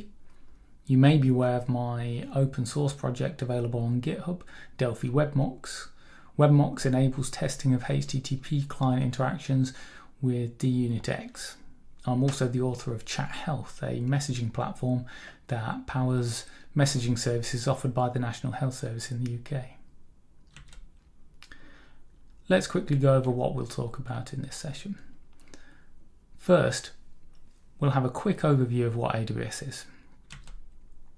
Then we'll talk about what you'll need to make use of AWS. We'll look at a series of demos that I hope will inspire you to power up your applications with the services offered. We'll take a look at how you use it in its simplest forms. Then we'll have a walkthrough of the services currently supported by the Appcept AWS SDK. Then we'll have an overview of the general features that the SDK provides and see how it supports you in working with AWS.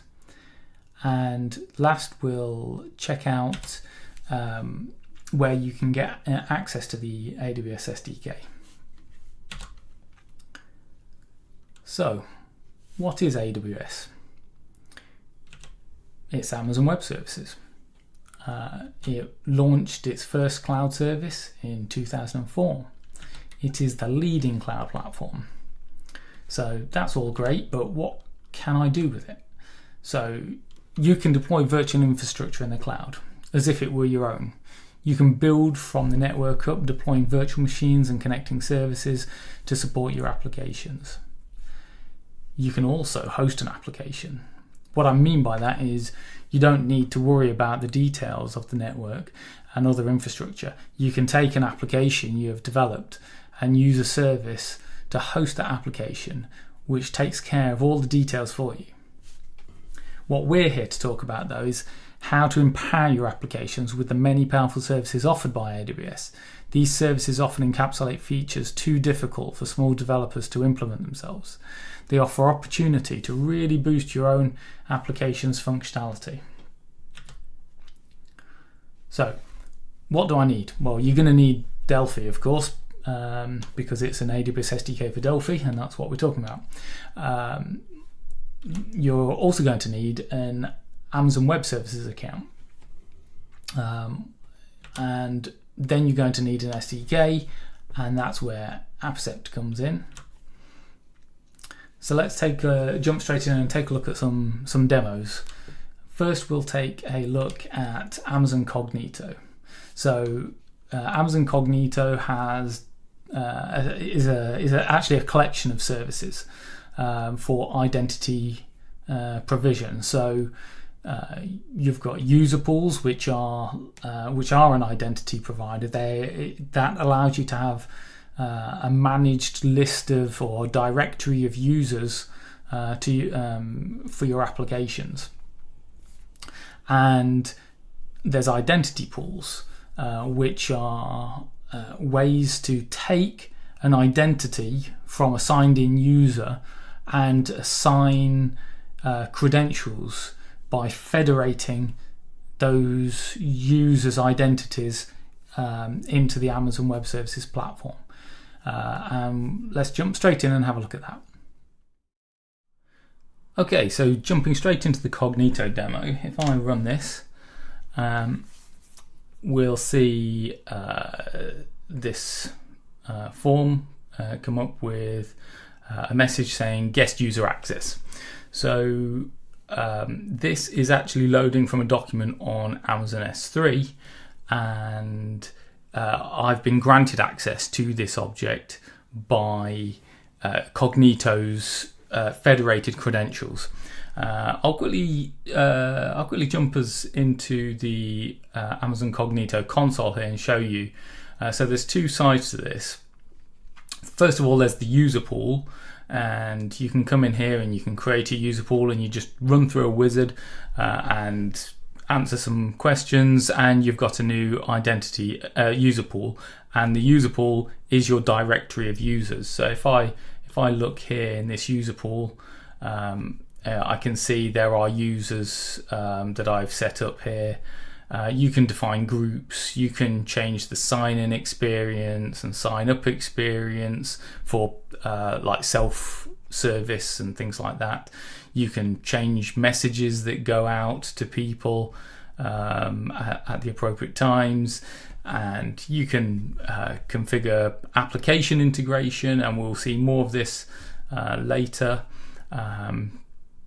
And there's advanced security and more advanced user pool properties as well.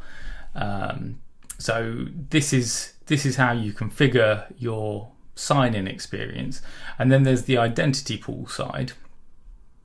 And the identity pool side, so if we look at this identity pool to go along with that, this is configured.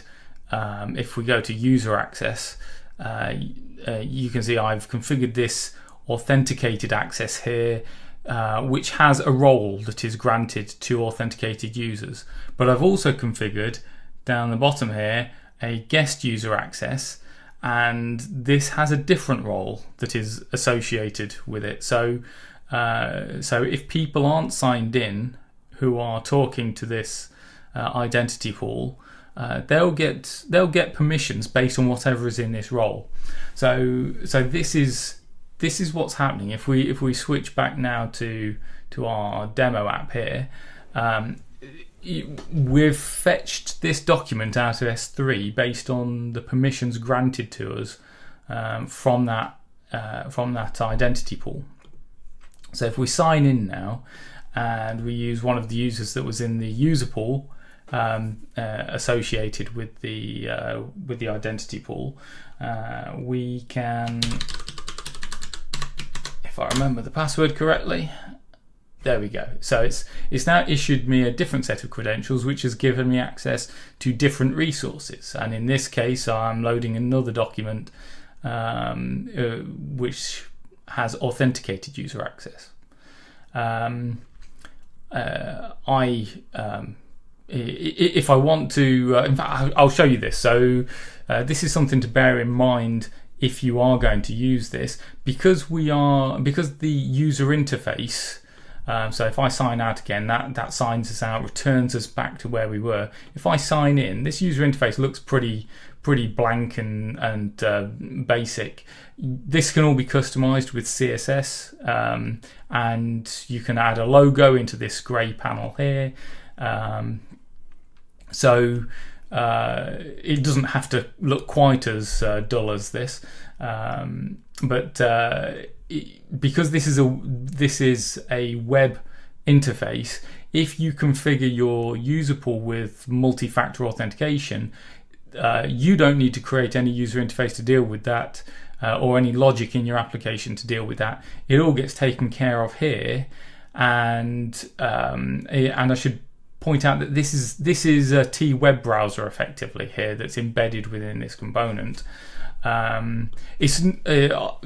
have a component I'll show you in a second which actually encapsulates that, so it's not just a T web browser, because there's a bit more going on than that. But if I sign us back in, the reason I mention it's a web browser is because if I then so we're now authenticated, but if I close this and I rerun this application, and we've got guest user access apparently, but if I hit sign in now, we have authenticated user access, and I wasn't challenged for a username and password, and that's because the web session that Cognito has is still active, is still valid. So it just let me sign back in immediately without any more challenges, because it's under that is web technology. So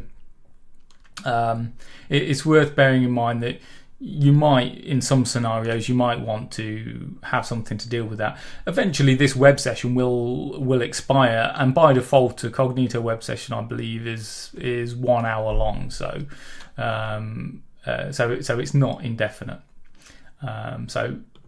Let's sign back out here, and if I show you the authentication form.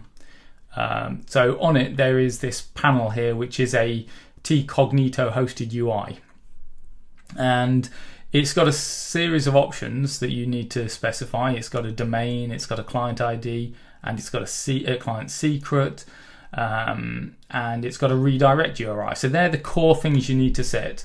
There are some more options that you might need to set depending on your use case, but they're the key ones. And if we just have a look back in the if we go back to the user pool and we go back to the app integration section, you'll see that actually all these values are here. So Cognito domain, so that value there, you just copy that and you paste that onto the domain property. And if you go into the app client list, let's go into this one here, you have the client ID here, and you have a client secret here. Now, the client might not be a confidential client, it might be a public client, in which case you won't have a client secret. That's fine, you don't need to paste that in. And the other thing to note is you have there's a configured hosted UI callback URL. So this is important for the component. So you need to define a callback URL, typically as a custom URL scheme like this, myapp://demo, and you would take that value and you paste that into the redirect URI, and that's what the Cognito hosted UI component will be listening for to receive its authentication details. So that is Cognito. Very simple to set up and use in your Delphi application. There are a lot of advanced areas of the configuration on the Amazon side, but it's really trivial to integrate that with your Delphi apps. Next, we're going to take a look at Amazon Polly. Amazon Polly is Amazon's text-to-speech service. It allows you to provide it some text, and it will return you a file, an audio file that will play that text back. Okay, so let's take a look at this PolySpeak demo. This demonstrates AWS Polly, their Amazon's text-to-speech engine. If I quickly run this, you'll see here. First thing we do is we ask it to load a list of the voices that we have access to, and you'll see there's a big long list here. Voices with different characteristics, male, female, in lots of different languages. I'm going to select Matthew here, which is a US English male voice, and I'm going to just paste in some text here, and let's hear what it says. Hello Dev Days of Summer 2024. Okay, that was exactly as you'd expect. It's slightly robotic, but we can improve that. If you're prepared to spend a few fractions of pennies more, we can enable neural, and this enables the same voice. Not every voice supports neural, and if you select a voice in the list that doesn't, this option won't be here, or it'll be grayed out. But this voice does. So if we select neural, we can now hit speak again. Hello Dev Days of Summer 2024. And hopefully you heard that it was a bit more rounded out, a bit more natural, less robotic. If you need to control how it says the text with a bit more precision, then there's this option here, enable markup SSML. And the SSML is a speech markup language, and let's have a look. If I paste in something here, let's see this. This demonstrates what we're talking about. So you notice you have to put in these speak tags and things, but let's listen to this. A bear walks into a bar and says, "I'll have a gin and tonic." The bartender looks at him and asks, "Why the big paws?" The bear replies, "I was born with them." So I didn't necessarily give it the greatest joke, but it does demonstrate what I wanted to show here, which is if you need to insert things like pauses, you can do that with SSML. So that's the AWS Polly service running through our PolySpeak demo. This is a very simple demo. If we have a quick look in the speak action, you'll see what we do here is we have a request and a response, and we create a request, and we set a series of options on that request, and then we ask the Polly client to synthesize speech and return the response for us. And we say if the response is successful, we save the content of that to a file, and we ask then the media player here to load that file and play it. It's as simple as that.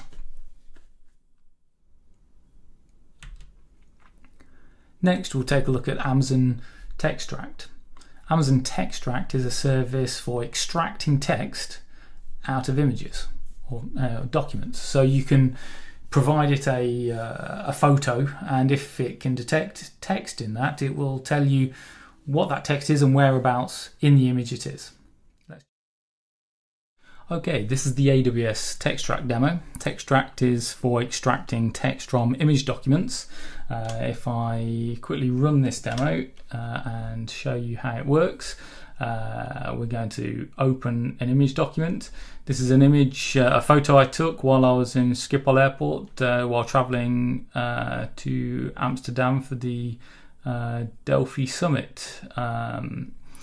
And shout out to Marco and everyone else at GDK. Thank you, it was a great summit. If you didn't manage to make it there, I believe they are planning another for next year, so I hope to see you there. So anyway, if we hit detect document text here, we get a list of content it's managed to detect. So if we go to this top element here, you can see I use the information it returned to outline the information that it detected, and in this case on this item it's the page. It's detected a page of text here. And if I go down to the next one, taxi, it's hard to see, but that's actually detected that little taxi on the top of that icon. And then if I click taxi information, it's detected this line of text, taxi information, and so on throughout the document. So if I show you how that's done, it's super simple from an AWS point of view. Again, we use a Textract client and request and response. So we create a request and we populate the document with a Textract document from file, and we give it the input document file name, and then we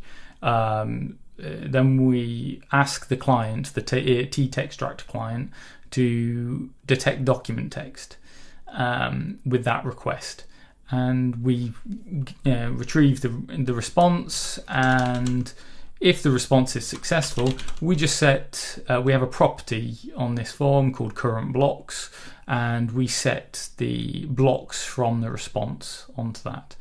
And if I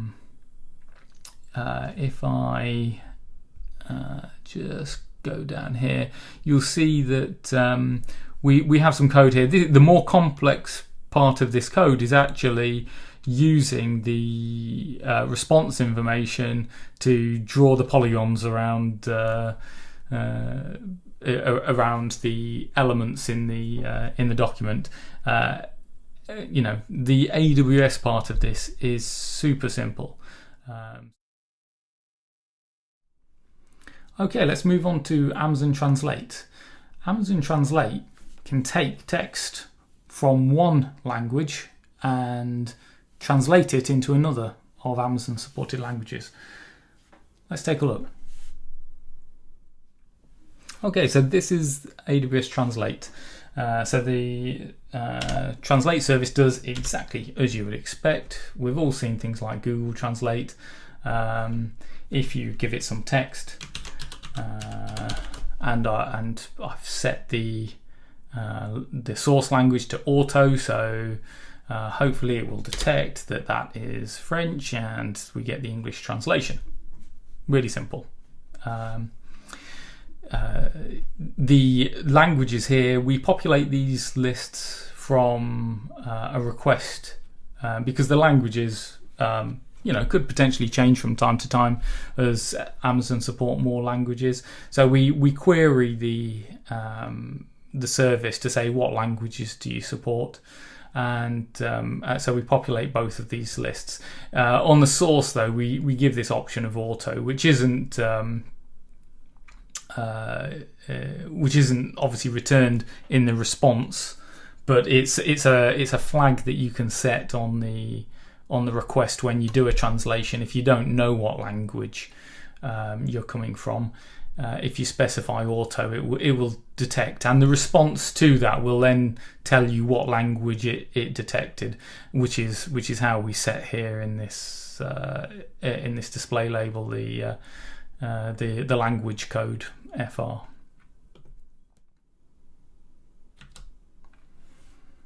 Okay, now we'll move on to Amazon's Simple Storage Service, or S3. This is probably Amazon's most popular, most famous of its services. Let's take a look.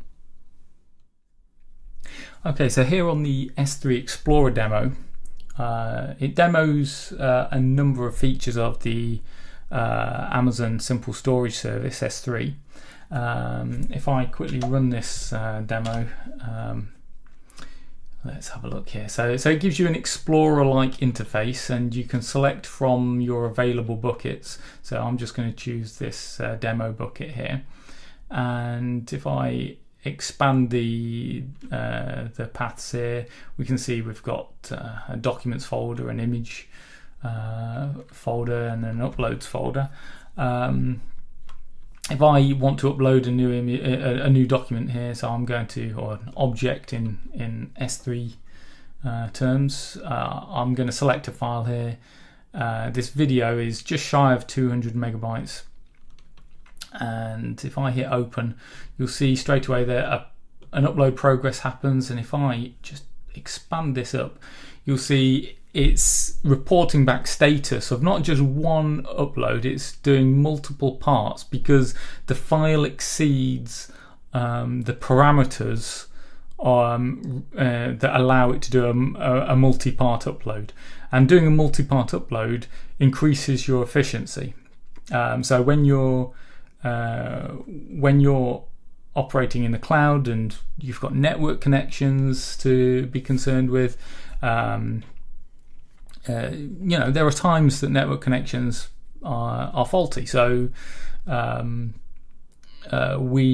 something somewhere goes wrong, and a request fails. But if you're uploading gigabytes of files, then if one of those parts fails, or if you're doing it as one big block, say you're uploading 100 gigabytes, then it would be very inefficient. You have to start again from the beginning. So as a multi-part, if one of these parts fails and you have an automatic retry policy enabled, then it will automatically retry the part individually. And as long as eventually that part succeeds, the whole upload succeeds. So you won't unnecessarily re-upload potentially many gigabytes of data that you don't need to.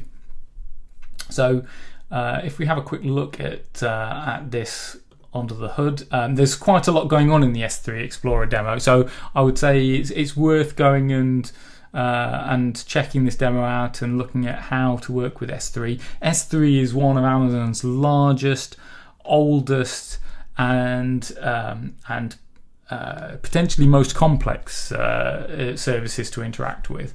We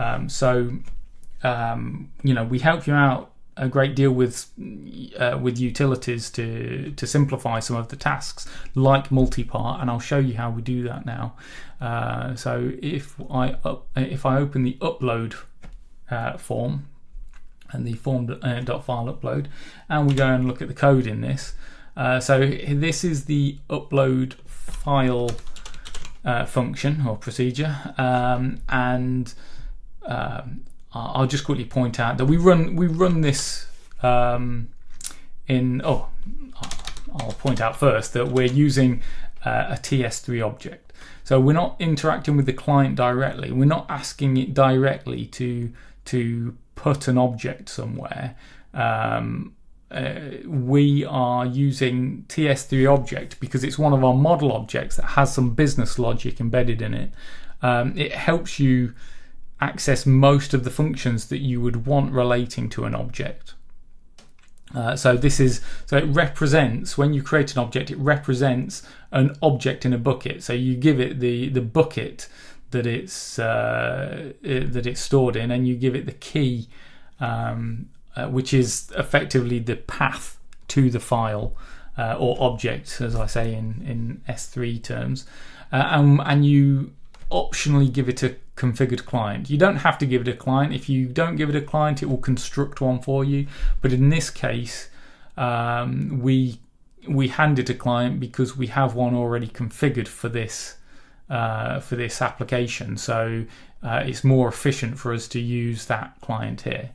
And then we use t-task to run the upload in a background thread, because a long-running function is going to block the main UI thread. So we put it in the background, and within the background thread, we ask the object to upload a file, and we give it the path of the file on disk that we want to upload, and we have a parameter here which is use temp files. And using temp files, if the file needs to be broken up into multi parts, because by default we don't break up every file. We only break them up based on some logic, which is, by default, it is files less than 100 meg don't need to be broken up. Once you're over 100 meg, they will be broken up into small chunks. And you can configure that in the SDK. There are ways to configure that. But one of the things you need to consider is whether you want to use temp files or not. If you're running on a platform that is constrained by memory or disk I/O, if you use temp files, it will pre-break up the file into temporary files that will then be uploaded, and it will automatically clean those temporary files up for you at the end. Or if you don't want to use disk storage, and you have enough memory, obviously you wouldn't necessarily recommend it for super large files, but if you've got enough memory for the types of uploads you're going to be doing, you can set the use temp files to false, and it will just do it all in memory for you, saving you that disk bandwidth. And then we have a callback here, and the callback returns to us the status of each part as it's happening. The upload file will automatically asynchronously break up the list of parts, and it will, depending on the resources, how many CPUs and so on you have, or how many cores on your CPU you have, it will only upload based on what resources you have available. But those parts are going to report back their status asynchronously, which is why we then have to, in this, we queue back, because we're going to update the user interface here. We use tthread to queue back the update to the user interface, which is where we have these functions here to upload to update the part progress. And I won't show you the details of that because it's just it's regular Delphi user interface code. So basically, by the end of this upload file procedure, it will have uploaded the file. If everything worked, it will have uploaded the file, and it will have automatically cleaned up the any temporary files and things like that it needed to do as a part of that process. Like I say, there are multiple areas in the SDK where we provide these convenience routines, and while there's also business logic here that you might maybe think, oh well, I don't really want to actually break up. Maybe I'm happy to not break up files up to, I don't know, 250 meg, 500 meg or something. We have super fast connections these days. You think maybe that's okay. There are ways to configure all of these parameters. I won't go into those details right here, but you can set your own parameters for these things. Okay, and now let's put it all together. We'll take a look at a demo called Read What You See. Okay, so we've seen the services demoed individually, but let's now take a look at Read What You See, which is a demo which shows putting together multiple services to make some functionality that is greater than the sum of the parts. So if we run this demo, and I'm going to open a file, and I'm going to open one of the demo images from that I used for Textract, but I'm going to open, instead of in English, I'm going to open the same display information in a different language. So I don't understand this language, of course. So this app I've made allows me to click on parts of the image, and it's going to translate and read it to me. So if I click here, taxi information. So it's used Textract to detect all of the image text, and when I click on the image, trip to Amsterdam city centre. It says what was the image, what was the text at the coordinates where I clicked the image, and it takes that and it uploads it to translate, and it translates to the whichever language I've selected here, and then once it gets a response from translate, it sends that content, that the translated text, up to AWS Poly, which will generate text to speech, which returns me an MP3 file, which I then play out. So I can click away to my heart's content, and I can understand what this sign is telling me here. Trip takes. Nice. 25 minutes. Place 4. 1 to 7 people with luggage. Excellent. That's all I need to know. So that was Read What You See. So go and check out the code from the samples repository.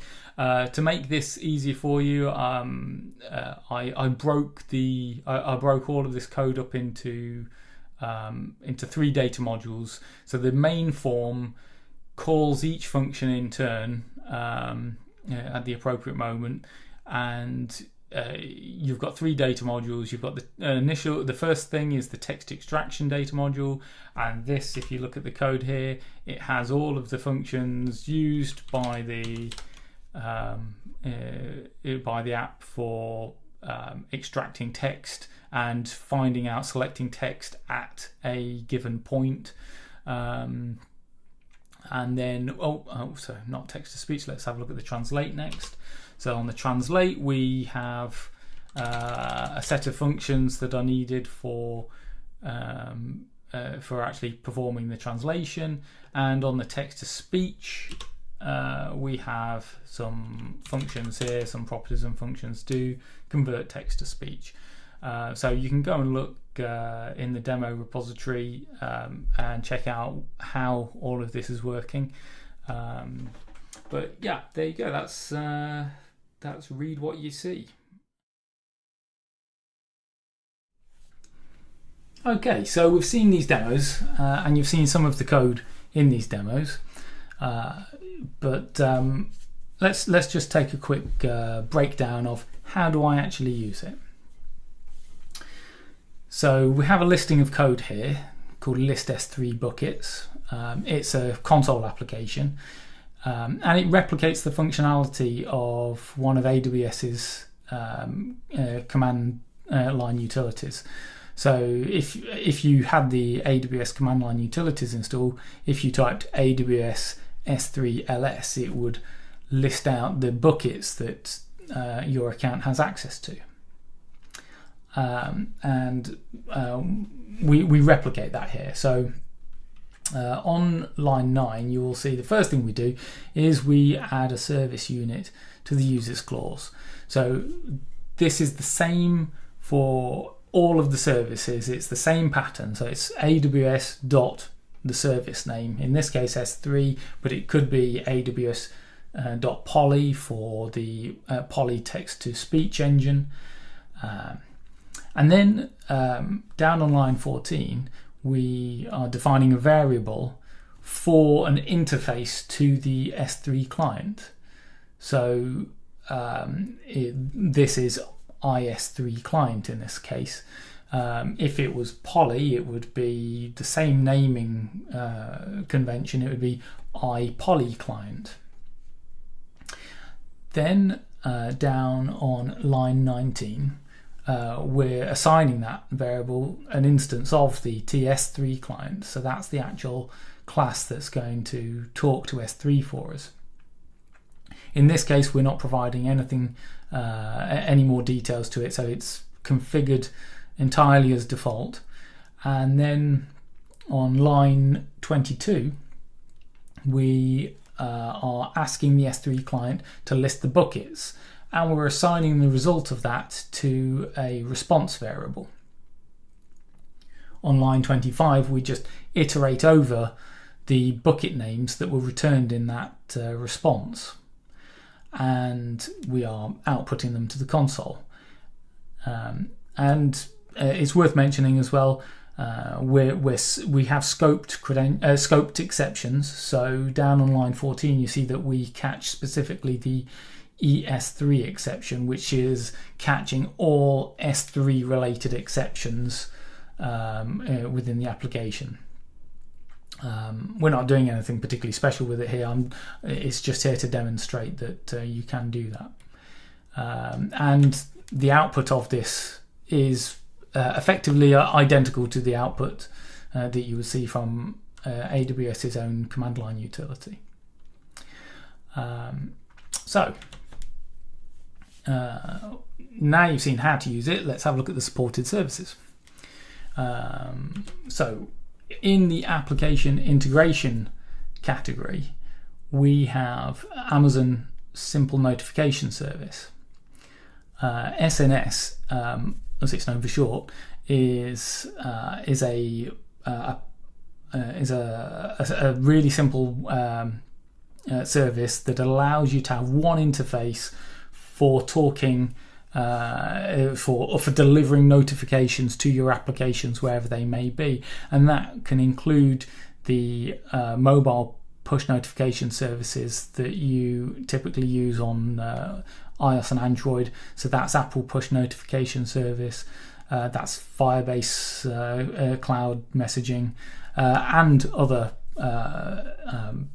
push notification services, as well as delivering push notifications to other mechanisms such as HTTP endpoints and so on. So we offer support for that. The other service in this category is the Simple Queue service. So SQS allows you to push payloads into a queue. So if you want to have a background job do something in the cloud that you're going to have a program somewhere else, if you actually consume and do the work for you, you can use SQS to just feed the job data into a queue and then have it consumed elsewhere.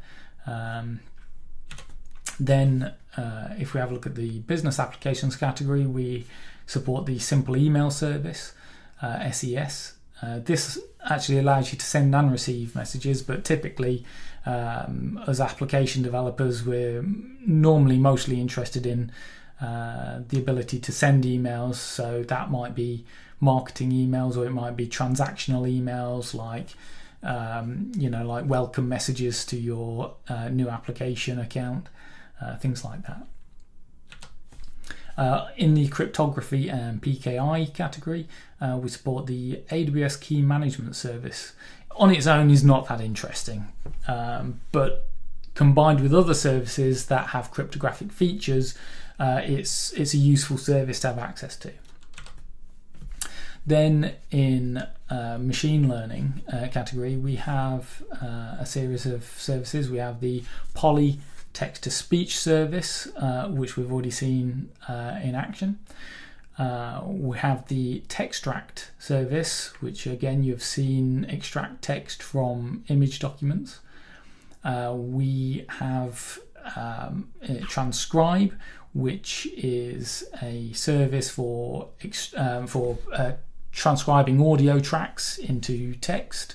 And we have Amazon Translate, which is their translation service. Then under security, identity and compliance, we have Amazon Cognito. You've seen two of those services within Cognito, user pools and identity pools.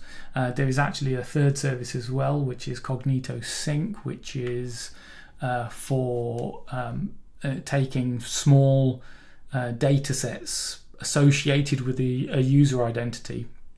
So you can then, like say, for example, synchronize user preferences across devices.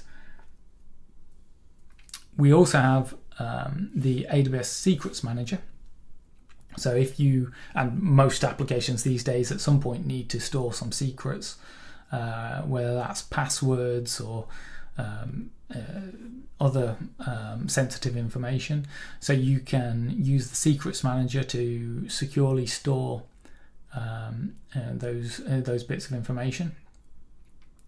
You can also use the AWS Security Token service, which most of the time isn't directly interacted with. It's used all of the time in the AWS SDK. It provides facilities such as the ability to assume roles, allowing your user to behave as a different user,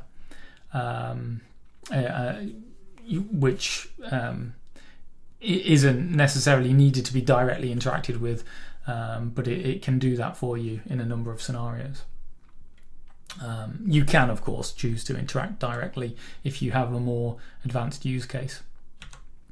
And then we've got the storage category. We support the Amazon Simple Storage service, which allows you to store huge amounts of data on a very resilient, reliable platform, globally distributed as well.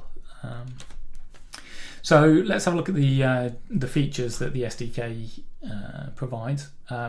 First of all, I should mention it's built on top of the system.net.http client, which is Delphi's core built-in HTTP client. And that's important because that means it's compatible with all Delphi supported target platforms. So whether you're on Windows, Linux, Mac, iOS, Android, the SDK can work for you there. We provide direct mappings of all features for implemented services. So all of the services that we have implemented are, when we deliver them, they are feature complete. Obviously, AWS is a moving target. They add new features from time to time. Things change. We try and keep up with that, but it's a very large platform. So if you ever notice there's a discrepancy when something missing, or ping us an email and we will try and get that updated. But we do try and stay on top of that. So we honor the AWS configuration.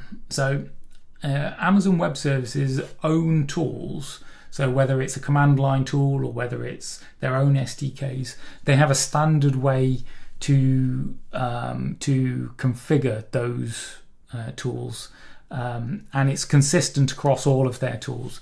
So we work in the same way. We load that same configuration data, whether it's from shared files in the common AWS locations, whether that's through environment variables. So if you've got a task that's running on an EC2 instance or a Docker task running on ECS, you will often find applications being configured through environment variables. We support that. We also support the platform services that Amazon supports. So if you're deployed on EC2, there are platform services that provide credential information to your application at runtime, which means you don't have to bake in credentials into your actual application. You can dynamically load them in. We have automatic credential resolution, just as I mentioned. We look in all of the typical places for your credentials and load them as appropriate. We automatically refresh those credentials as well, because credentials are not typically long life on AWS. They normally are short life with an ability to refresh as long as the conditions are met for refreshing. We have scoped exceptions, which means if you are working with a handful of services but you want to respond to different service errors in different ways, like you need to handle, say, errors that came from S3 in one way but errors that came from, say, translate in a different way, then we provide scoped exceptions so you can catch those specific categories or down to the specific error that you're looking for. We do have automatic retries based on policy. So this is a thing that is typical, or it is common of Amazon's own SDKs. There are configuration settings that define how your retries should be performed, and on retriable errors we will honor that same configuration within the SDK. We have convenient utility classes that help you to do things like perform complex or asynchronous actions, things that are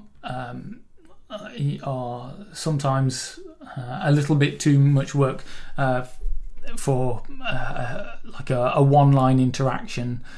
We've made utilities to help, and you've already seen that in the S3 Explorer demo earlier, which made use of the S3 model objects, which use under the hood. They use utilities like the S3 uploader class, which takes care of multi-part uploading. So that's doing an upload with lots of requests under the hood. So it takes care of all of those details for you. Also, there are times where you need to build complex data structures, like in Amazon's identity and access management. Permissions are granted to users and roles and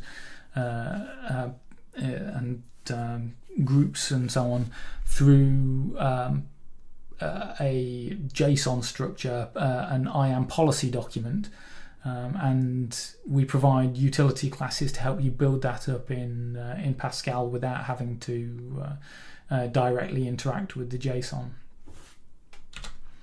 We have IDE integrated AWS configuration manager. So under the tools options, under the third party section, there is an Accept AWS SDK, and that will give you access to your AWS configuration on your machine, which allows you to define profiles and be able to switch between profiles within the IDE. So you can also then debug your application with different profiles. So if you wanted to test your application with a profile that doesn't have access to certain services or has only limited access in a particular area, then you can define different profiles to help you conveniently switch. We also have IDE integrated help. So anywhere you see one of the symbols from the SDK, you can highlight it and hit F1 and get help on that particular feature. We also provide components for FMX and VCL. You would have seen earlier the Cognito hosted UI components. We've got more in the pipeline for this. So you've seen what we offer now, and you may be interested in getting the SDK. And those of you with an active Embarcadero Delphi or RAD Studio Enterprise or Architect subscription may be pleased to find that you can already get it through Get It. So go check out the Get It package manager, and you should see the Apcept AWS SDK there available for you. There are also standard and professional editions coming soon for those who don't have that subscription. It's very nearly ready for release. Stay tuned for news, and if you want to register your interest, you can pop over to our website, www.apcept.com, go and register your interest, and when we make these new editions available, we will send an email out to you. So that was empowering your apps with AWS. There are some details here if you want to get in touch with us, and there is a GitHub link there that gives you access to all of the samples that you've seen today in this talk, and some more as well. So go and check those out. Have a play around.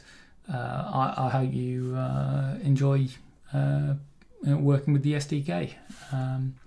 Thank you.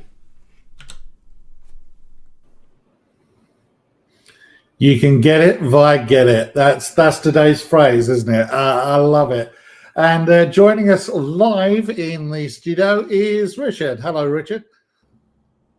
Hello. See, we got you on your multi-cam view in the background. Everybody with the news like zooming around and stuff like that.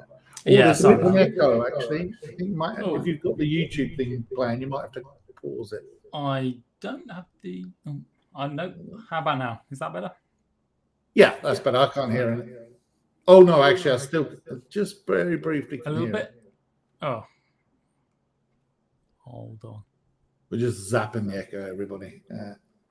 Trying to tweak the controls. How about now? Is that better? Actually, I can still hear a little bit. Oh, it's my voice that I can hear, which is not good. Hold on. Sorry. Richard, unfortunately, uses that terrible hardware from Apple, which is awful quality. And, that's what happens with these things. Yeah. It's still, I can still hear it just playing around. Oh, you know what? I'm sorry. It's not Apple's awful hardware in this case. It's Apple's awful software, because I'm signed in through Safari and I've just gone into the settings and of this Restream we're using, and it says noise suppression isn't available through. There you go. You see, so that's one issue. If I'd known to note to other speakers, don't use Safari. Yeah. Well, yeah, I think that's a rule anyway. No, I mean, I'm an Apple fan, so there's a little bit of an echo, but I think I should be clear enough. It's going to be fine. So lots of people commenting on your stuff. I'm going to put the QR code up again so that they can go to it. As you joked around, but meaningfully, your stuff is available via Get It. So if they go into the IDE, if they've got a paid version and go to Get It, then they'll be able to get. You're not the only British poet on this channel. I know, right? Very impressed. Yeah. I've got some questions here which came up. So rather than me talk, if I pull those questions up, because there are a few relevant ones. So Patrick Premontan, I said I wasn't going to talk, but I'm going to anyway.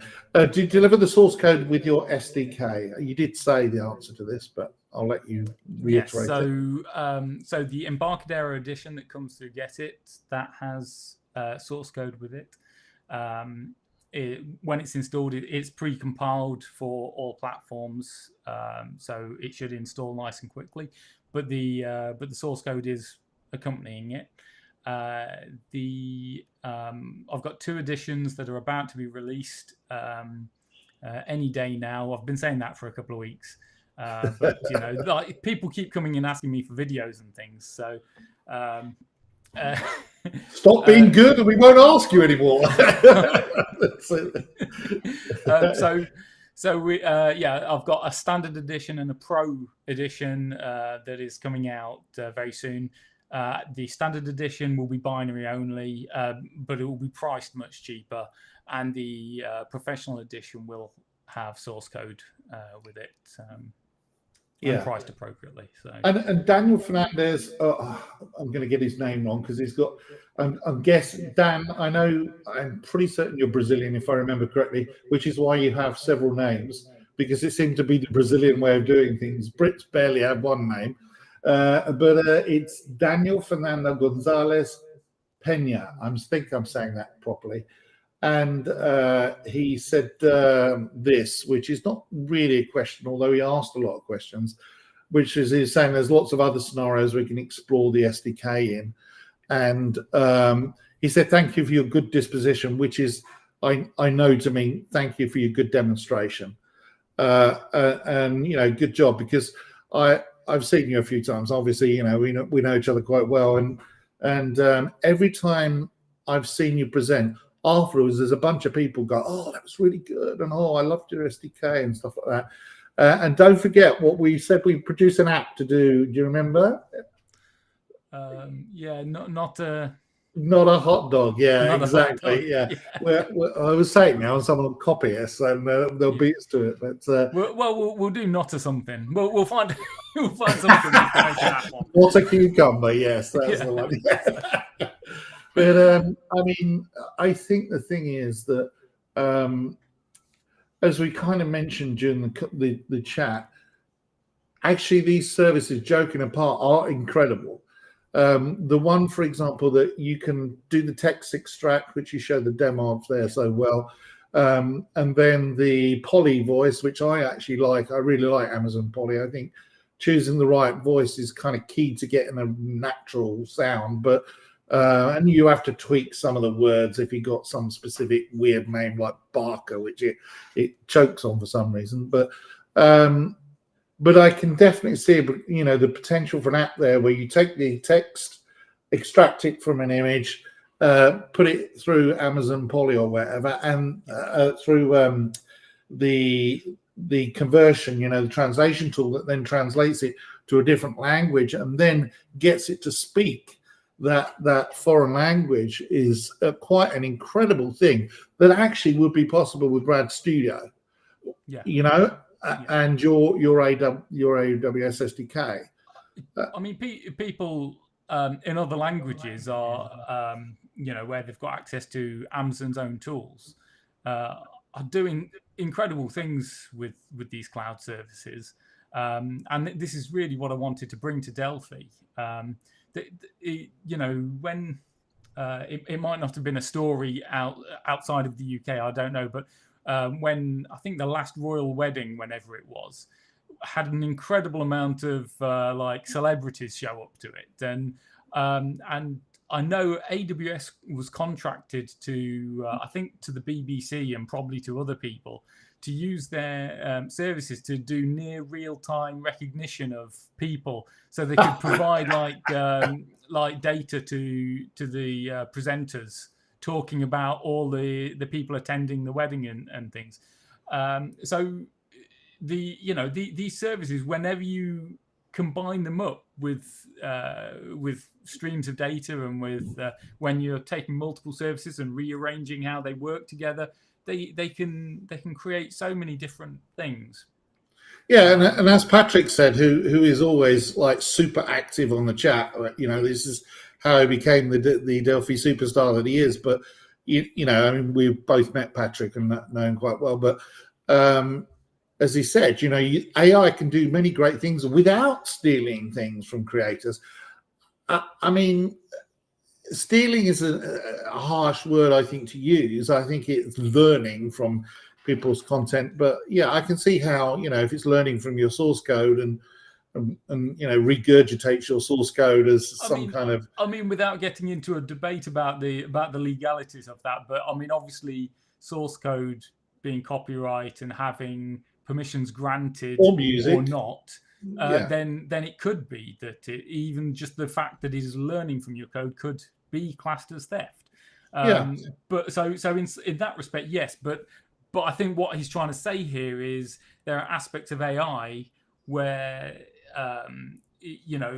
it's improving our our current situation, not necessarily just taking or whatever you would. Yeah, the real-time recognition of celebrities could prove to be a problem for the celebrity if they're trying to keep on incognito. If they're walking through an airport and they've got these big black glasses on and they've got you've seen them all walking around like this trying to go, I'm not here, and then some AI goes, oh, there's Richard Gere. It's like, I know how that would be. I'm sure that was quite a reach. Richard Gere, what? Hey, don't knock Richard Gere. He's a guy, but you know what I mean.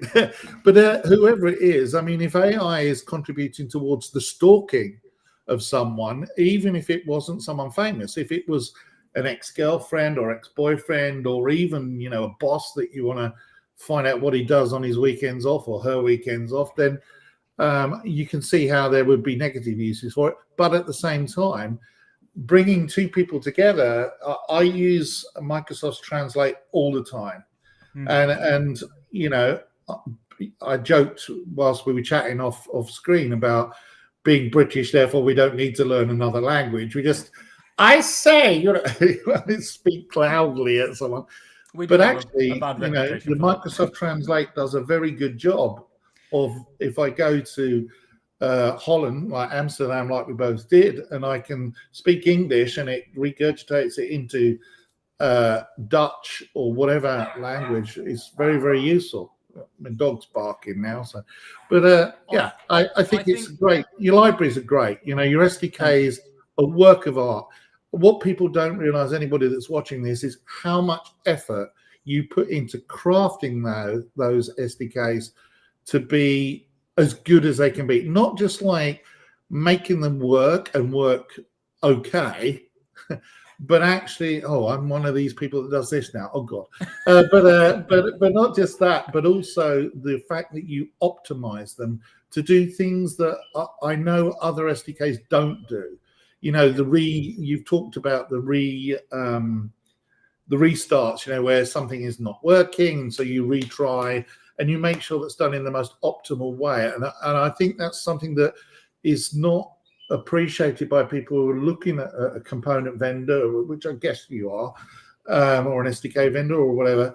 They don't understand the craftsmanship that goes on behind the scenes for that. And I do, because I know, the conversations we've had. We have regular meetings about your product as well, obviously with product development in Embarcadero. But, it's not just that you make AWS easy to use, you make it reliable to use as well. As far as anything can be reliable. I was going to say, AWS do most of that themselves, but I want to make sure that our Delphi components are not the weak part of the link, So that's excellent. That is absolutely the case. That we don't want it to we don't want it to just work. It's got to work reliably. Otherwise, as soon as things break, everybody blames your app, even though it's Amazon's fault or something like that. Amazon doesn't often go down, but when it does, the whole world stops working. So, excellent. Yeah. Okay. Well, look, I really appreciate it. You got a bunch of people watching it, and I know on the replays we'll get several thousand as well. And you're always a really good demonstrator. I know you always worry, I talk too long and the rest of it. Jim's next. I did warn him beforehand. We will overrun a little bit, Jim. So sorry, Jim. I don't run too badly. 10 minutes over time, but that's good. But thanks once again, Richard. I think we're doing some more in the future as well. You and I are going to be doing I think we've got another session on my WebMox, my open source library. That's right. In the next day or two. Yeah. And then you and I are planning something later on in the year as well, I think, as well. So you're very brave or reckless. I don't know which way around it works, but Okay. but you'll see us all again. Okay, well, thanks a lot, Richard. I'm soon. going to hand over to Jim's video now. This is a Jim McKeith, who used to do the job that I do and probably did it a lot better than me, but I have to say that because he's watching me on screen. And he is now working for GDK Software, and this is FireDuck Fundamentals. It's harder to say than I thought. And we'll be back afterwards where Jim will be doing a live Q&A. Speak to you soon, everyone. Hello, I'm Jim McKeith. Welcome to this Dev Days of Summer 2024. This session is Introduction to FireDuck Fundamentals of Data Access. My name is Jim McKeith. I'm the Director of Consulting for GDK Software USA. I'm also an Embarcadero Delphi MVP, and previous to that was the Chief Developer Advocate for Embarcadero.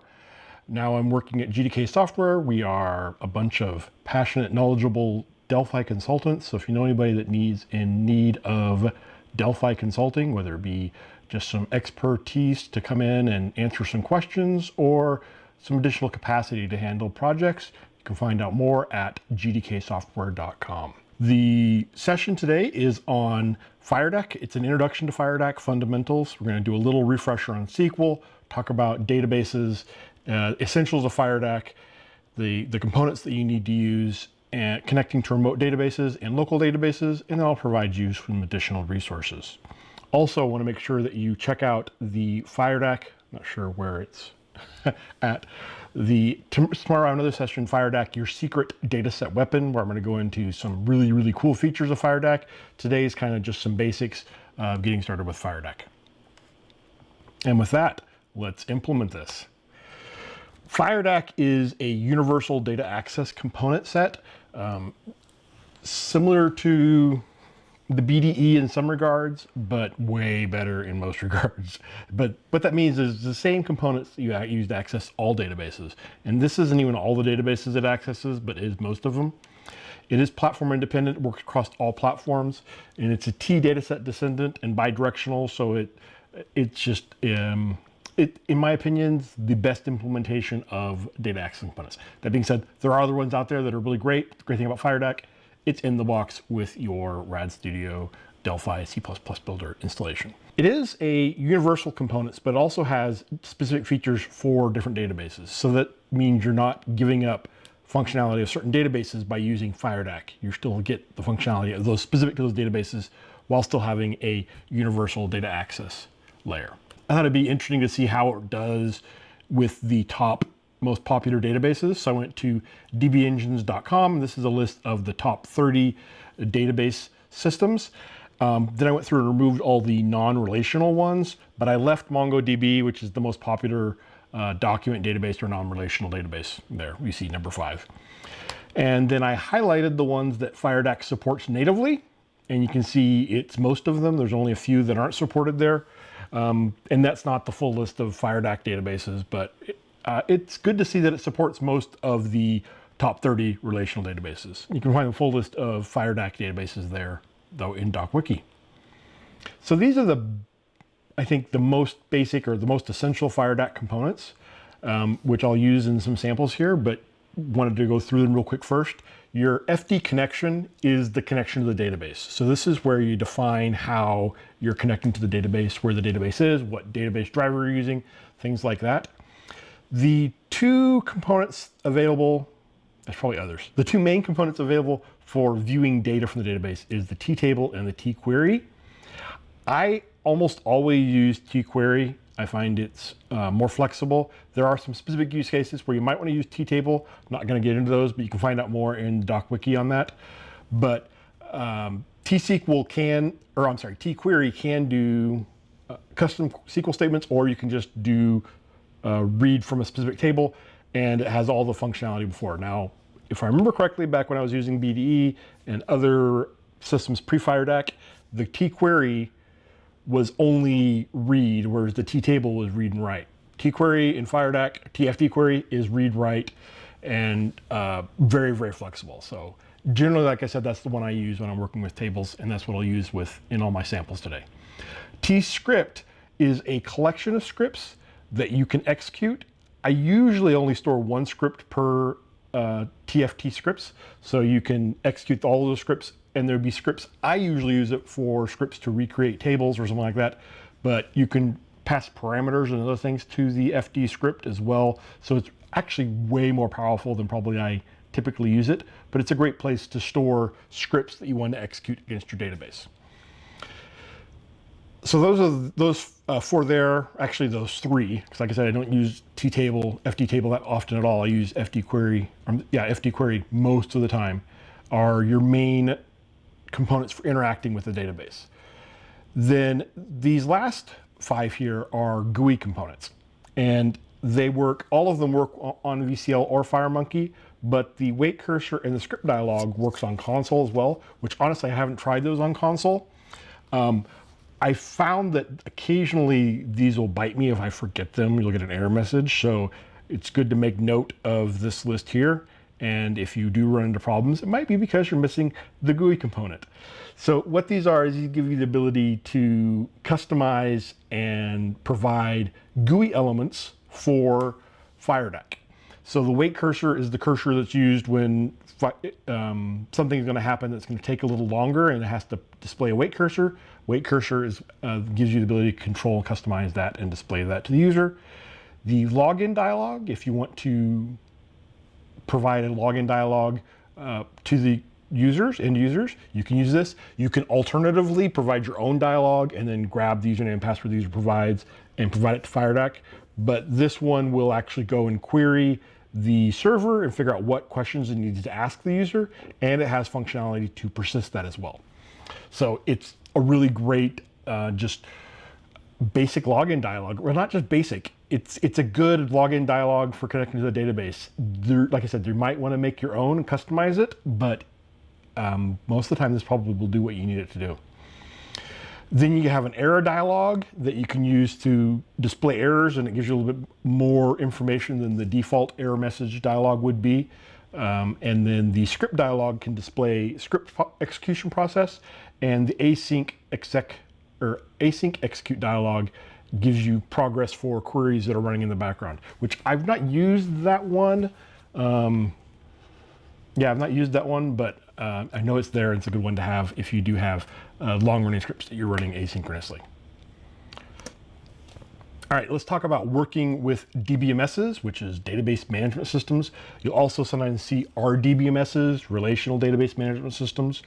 And that's like most of the FireDAC databases, most of the databases FireDAC works with are RDBMSs, but DMSs is the general term. And SQL, structured query language, is what you use to talk to DBMSs. The interesting thing about SQL is structured query language is there's a standard for SQL, and the SQL standard has certain rules, but then each database has its own dialect of SQL. And so while SQL is universal and is standard across all of these, once you start doing much of anything with SQL for a database, you're going to start using things that are specific to that database, and then you're not, then that SQL is not compatible with multiple databases. So it's kind of, I don't know, I like the fact that SQL is standard, but at the same time, it's kind of frustrating in that you have to learn the specifics. So I don't know if the answer was a more strict SQL standard that everybody implemented completely, a more complete SQL standard, or if the answer was to not allow for extension. I don't know. Either way, learn the basics of SQL, and then you can use it across databases, but then you have to learn the specifics for the database you're working with. So this is the sample data I have. It's a variation of a sample database I've seen around, but I got this version here is from sqltutorial.org, and we've got 7 tables, and each table has, you can see the rows and the data that's in the tables. And you see this diagram, the entity diagram here, is showing you that, so first of all, each record has an ID unique to that table, but then the employees table is kind of the core table here. And each employee has one job, so you see it connects up to jobs, and it has, every employee has exactly one job. And so if you see the employees table there, there's a job ID, and that points to the jobs table, it points to a row in that jobs table. Now, if that jobs ID could be null, which means it has an undefined value, then an employee might not have a job, right? And so in this case, it's not null, so every employee has exactly one job. But then an employee also has a department they're in, which we see pointing over to departments. And again, they have exactly one department. So there's a department ID in the employees table that points to the department ID in the departments table. An employee also has a manager, which in this case is coming back to the employees table. So it's the manager ID references the employee ID. And then, and again, exactly one, but then they can have 1, 0 or more dependents. And so we have a dependents table, and then the dependents table, each row of the dependents table has an employee ID. So a dependent can only exist if it has an employee ID pointing back to the employees table. Departments then have locations, locations have countries, countries have regions. And the reason you have this like this is so that for example, your countries and regions are defined, and so you can't just provide arbitrary countries and regions. If you do that, then you end up with non-consistent data, and that's a pain for anybody that's working with databases trying to do reports. So yeah, so this is an entity diagram showing you how all of this is related out and defined.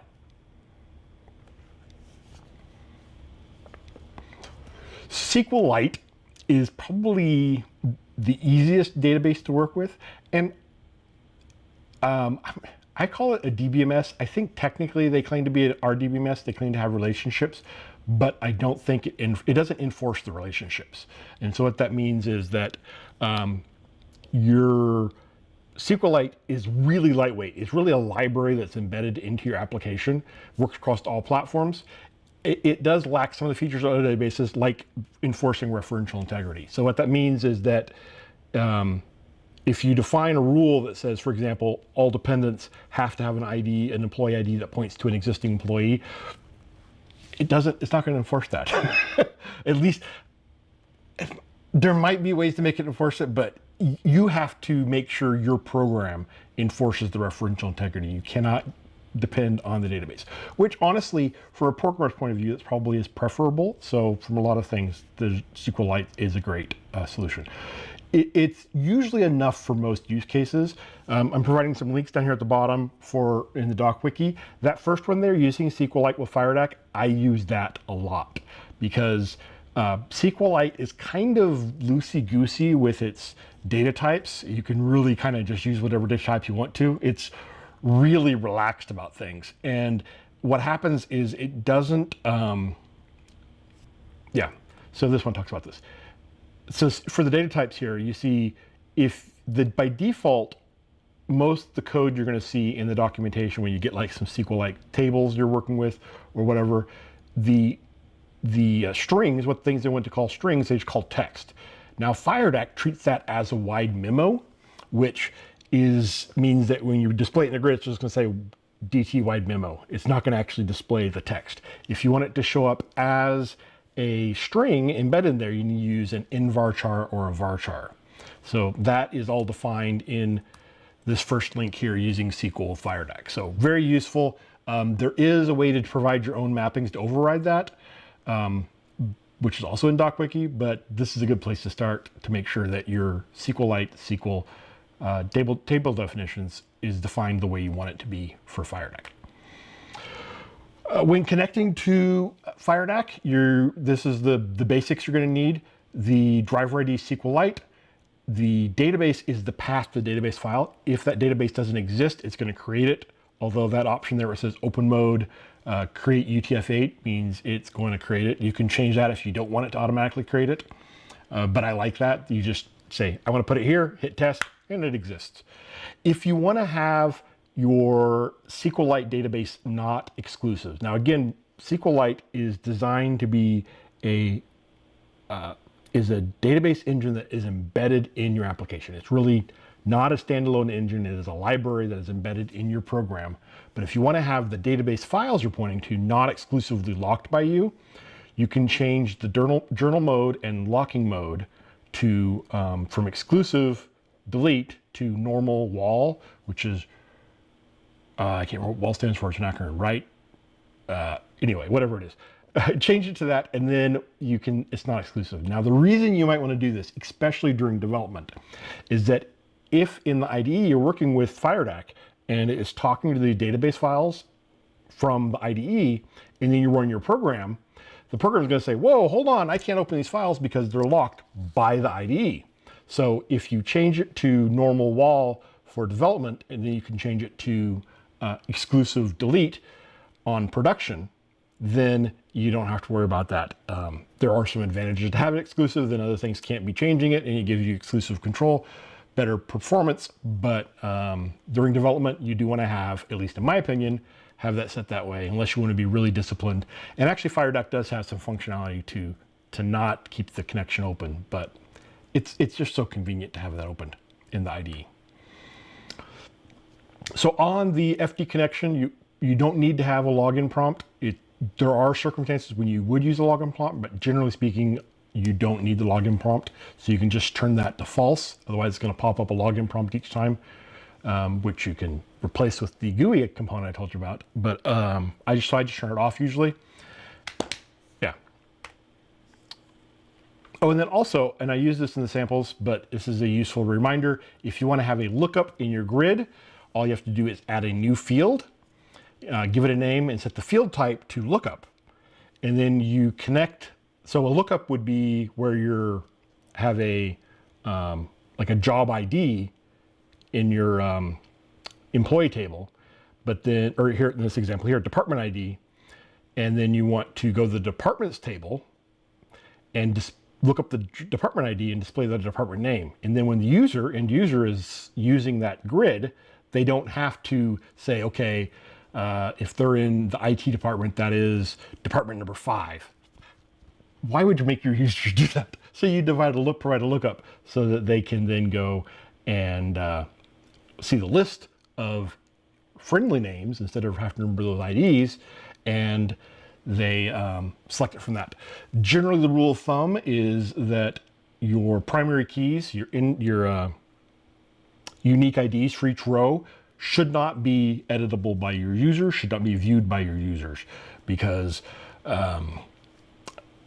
that's not their purpose. Their purpose is for computer recognition. So I've seen people that have tried to do things like use social security numbers or phone numbers or something like that as a primary key. Not a good idea, because that could change. You could have two people with the same phone number, or it does happen, people have the same social security number. You could have identity theft, right? So primary keys should be system generated and unique and not displayed to your users. Instead, give your users a lookup to use for that. All right, so let's do a quick demonstration of SQLite. Show you, like I said, the easiest. It's an embeddable database, easy to use as well. Now, that being said, I know Embarcadero does have Interbase, which is another great database, but I think SQLite is easier. Interbase has some additional features SQLite doesn't have. So there are reasons to upgrade to Interbase, but if you don't need that, you can use SQLite, very easy to use. First demo here is going to be simple FireMonkey application. FD connection is your core for connecting to your database. So you double click on this here and select the driver ID. This brings up your connection editor, and we're going to say SQLite. Now, any valid path will work here because it will create it if it doesn't exist, but I want to use an existing one here. Right there. Locking mode, normal, and journal mode is wall, so that it's not exclusive. Otherwise, it would give me an error message. And like I said, this will always be successful unless you change open mode to read only. So let's go ahead and do that so we don't create it if it doesn't exist. And it's still going to pop up this here because you can have a password for encryption purposes, but we're not using that. All right. So we know that that path is valid, which, I copied up my clipboard, so Pretty sure. If I don't want, though, it display a login prompt to the user, I can go ahead and turn that off there. So now let's go FD query and put down a query. Now, the cool thing is, by default, this automatically connected to the FD connection. The old BDE didn't do that automatically, so I really appreciate that because I always like trying to remember to do that. Now, if you have multiple connections in there, right, you would need to define that, but if you don't, that's it's nice that it does that. So let's go ahead in here, and if you double click on this one, it brings up the query editor. And so I'm going to say select star from EM, and I actually learned that as splat. I don't know why. So anyway, run it. You can see there we go. It's connected, and we see all the results that came back. Now, this is really nice. Here I go to the structure panel. It's going to show me what it saw these as. Now you'll notice that it's wide string of length 3,200 or 32,000, which is the default for max int, right? Which is half of max word. That's what, it doesn't matter what you define these as in SQLite, it's always going to give you the max length, which honestly, with a varchar or varchar, which is a variable length one, it might as well give you the maximum length because it doesn't use any more storage in the database, right? If you have, the database allows for like a variable length up to 10, then allowing for variable length up to 32,000 doesn't use any more storage until you actually store 32,000 bytes. So again, this puts the onus, the limitations, the requirements to put the limitation functionality in on the developer's hand instead of in the database. But the other downside means that it's going to make really wide columns. So you have to manually narrow your columns down, which I'll show you how to do here in a second. Now, the reason these are defined this way is because I used invarchar in the declaration for how it was creating these tables. If I'd used text, then it would list these as wide memos instead, which wouldn't display values in grids. So if you see wide memo, it's because your create table is using text instead of invarchar. So now I'm going to come in here and say, go to the fields editor and right click and say add all fields. Now the cool thing is you can actually edit this from the fields editor here, or you can do this from over here as well. So that's probably a lot more convenient, but I'm still have the habit of using the query editor up there. So then I can come in here and say, I don't want to display this. By default, it's going to display it, but we don't display IDs to users. And I want to also hide the job ID, department ID, and manager ID. And then I want to set these fields here, the string fields. Now see the size says 32,767. I could scope that down here and say, okay, we're only going to allow users to enter up to 100 characters in there. But I'm going to leave it at max. But then I want to just come up here and change the display width. So the display width is how wide it's going to make the columns. And let's go with 30. That's probably a good amount. Ideally, I could vary it for each column. Okay, so now we've got the FD connection defined. Oh, I did want to point this out here. If you want to change the way things are mapped, right? So if the database has it defined as one thing and you want to change how FireDAC maps it to a internal type, it's the format options here. And come in here and you want to say,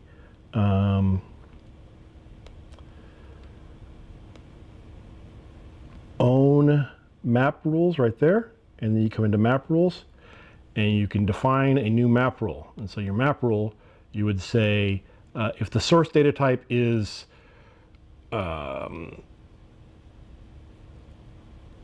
wide memo, you can then change it to be a wide string. So that'd be one solution. I've not used it for this. I always change the way it's done, but I have used this for, let's say, for example, you have a BCD or a a decimal. Let's see, where's it at here?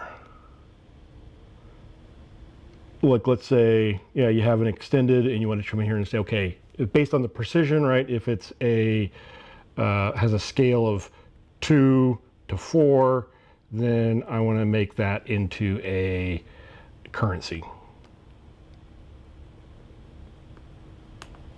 Okay, and then it'll automatically map that to a currency. So that's useful. Like I said, if you want to change the way FireDAC assumes the columns to be, and that may be more than the fundamentals, but it has bit me so many times with SQLite, I think it's worth pointing out here. I'm going to turn that off here, and then I guess I'll turn off the own map rules there as well. FireDAC, there's so many things in here you can dig into. It's so powerful and so flexible. It's really worth spending some time with that. Okay, so I've got the query down here. Let's go ahead and do a grid. And I'm going to bind visually. And I'm going to take my FD query to the grid. There we go. And there's how wide our 30 is, which, you know what? I think that's too wide. So let's come in here and let's change that. First name, oops. Hitting the wrong keys here. There we go. Display width, let's say 20. It didn't resize those there. So let's,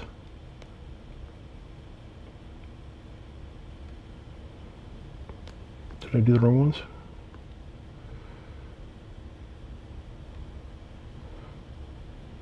I've not done it this way. I've done this with VCL with the data sources, but let's see. All right, so there we go. Now they're short and narrower, so apparently I had to rebind it. There's probably an easier way to do that. I probably can refresh it. Oh, okay, so now we'll close that there. And if I activate this, then we can see our data at design time, which is fantastically useful. And then the one line of code I have to add is in here. I'll say FD query open. And now we'll run our simple SQLite application. And there it is. You can add a navigator by going to your bind source here, right click and say add navigator. And then it puts down a DB navigator, which makes it easy to insert, delete records, jump to the end, refresh, stuff like that. But you can also customize your DB navigator, change what controls are visible, which is visible buttons right here. You can, so apply updates is not there now, but you can add that. So this is really useful because honestly, just this here that's a basic functional database application, right? And I haven't written a whole lot of code, but FireDAC just encapsulates so much of this stuff really easily just to give you a great solution. Oh, one more thing I want to show you about FireDAC is if you go to the connection, right? So let's say you didn't know there was an employees table. I can right here, and connection editor is where you go by default, which is where I was before, but you can go to the Explorer option. And it says, okay, gives me a chance for password again, say no password. And it brings up this, which gives me an opportunity to explore my database, which in this case is SQLite database. But I can see here's all my tables. I can open up the table. I can see what columns are there, right? I can see all of the data that's in here. So this is really useful for, I can't tell you how useful this is. Because in the past, I'd always have to have a separate tool that I could use to do this sort of thing. So you always need to be able to view and explore your system there. So yeah, if you had views, I don't have views because I don't know if SQLite supports views. SQLite doesn't support stored procedures, so there's no procedures in here, no generators. Although actually, I think it does support generators. You can create SQL scripts in here. Anyway, very, very powerful, very cool. This is something that probably people have used SQLite, or I'm sorry, FireDAC for a while probably are not familiar with this existing, but this is just a very, very useful tool to go in and look at the database, see what's there. Yeah, so that's right click on your connection and go to explore. If you right click on your query, you can actually come in here, see you have your fields query editor and your fields editor. You can also use this setup master detail, go to next record set and execute, which I guess that makes sense in some circumstances, but not the way we're using it right now. So there we go. That's the basics of, I wanted to create one from scratch, in this case FireMonkey. I'm going to open up the existing sample I have now. This one's a VCL application, which I've done a little bit more with. Now you'll notice there's no FireDAC components on here. Now I could have used this lovely button here. I love this one, hide non-visual components, but they're not actually on here. What I've done is create a data module. A data module is a non-visible design surface, which is great for holding all of your components. And what this also does is it gives you the ability to add code in here. You can add methods and other things to your data module that are specific to working your database. And so originally my goal with this is you'll see I have MySQL and MariaDB. I wanted to actually be able to swap out data modules and keep the UI the same, but switch them out. The problem I ran into was, and I wanted to reuse the FD queries. So the same FD query went to both of them, but I kept running into issues where I couldn't get the mapping, the field types to be exactly the same, and there were a couple of weird things about the way the SQL is formatted, and I could have got there eventually, but I decided I was wasting way too much time on that when I needed to get the rest of this done. So I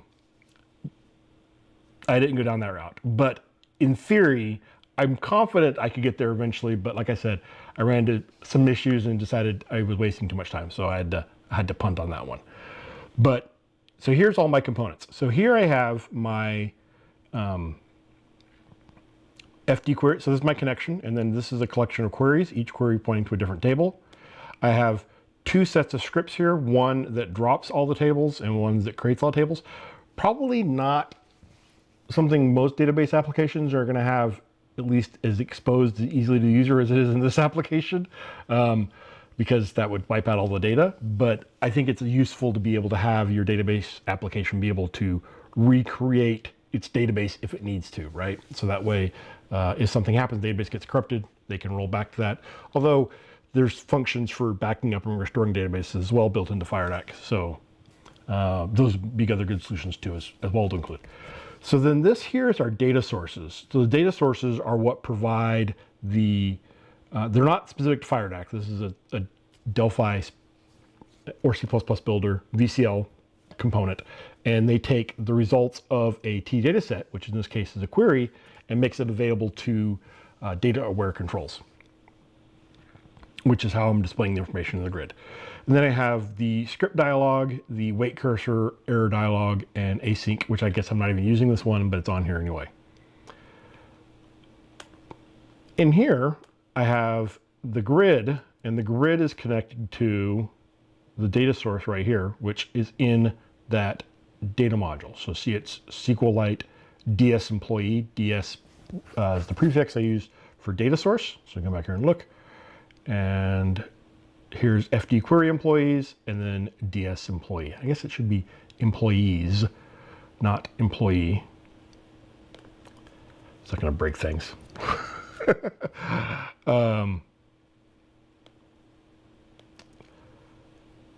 And then this button here is going to recreate the tables if I need to, recreate them. Like I said, probably if you have that feature, which is probably a good idea, don't put it as a button on your main form.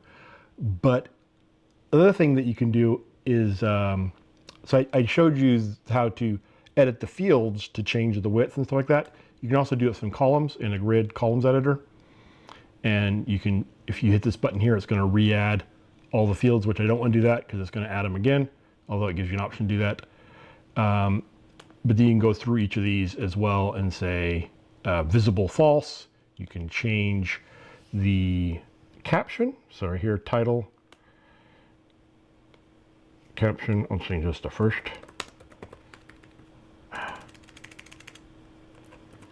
Name. And you can put colors and all sorts of stuff, customizing it here. So now you'll see that one's got first name. So I also did a couple events on here. I'll show you. Oh, and I can show you this. I set up the field editor, the drop down, the lookup columns. So for example, job title is a lookup field. So let's see. Right there, field kind lookup, and it's all defined there as I showed you in the slides. So we have the department name as well as a lookup.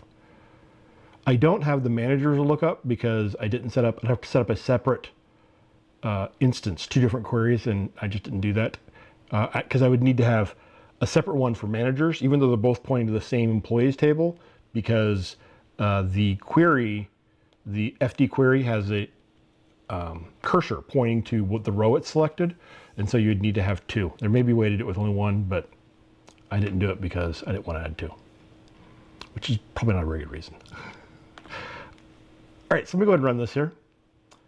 Oh, the other thing I added, so this is by default the dependents, but then I added in here that if you, when you select a cell, oh, apparently I broke something. There you go, that fixed it. Restart the LSP. So when you go into a column or a cell, it's going to look at what column or cell you're in, and then if you're in the departments or employee job, the departments or job titles column, it's going to pull up the other table so you can see a list of all your options, which has more details in it. You'll see what it looks like in the code here when I run. So each of these here, you edit that just directly. He wants to go by Ernie. I don't know if that's how you spell Ernie. It looks wrong now that I typed it.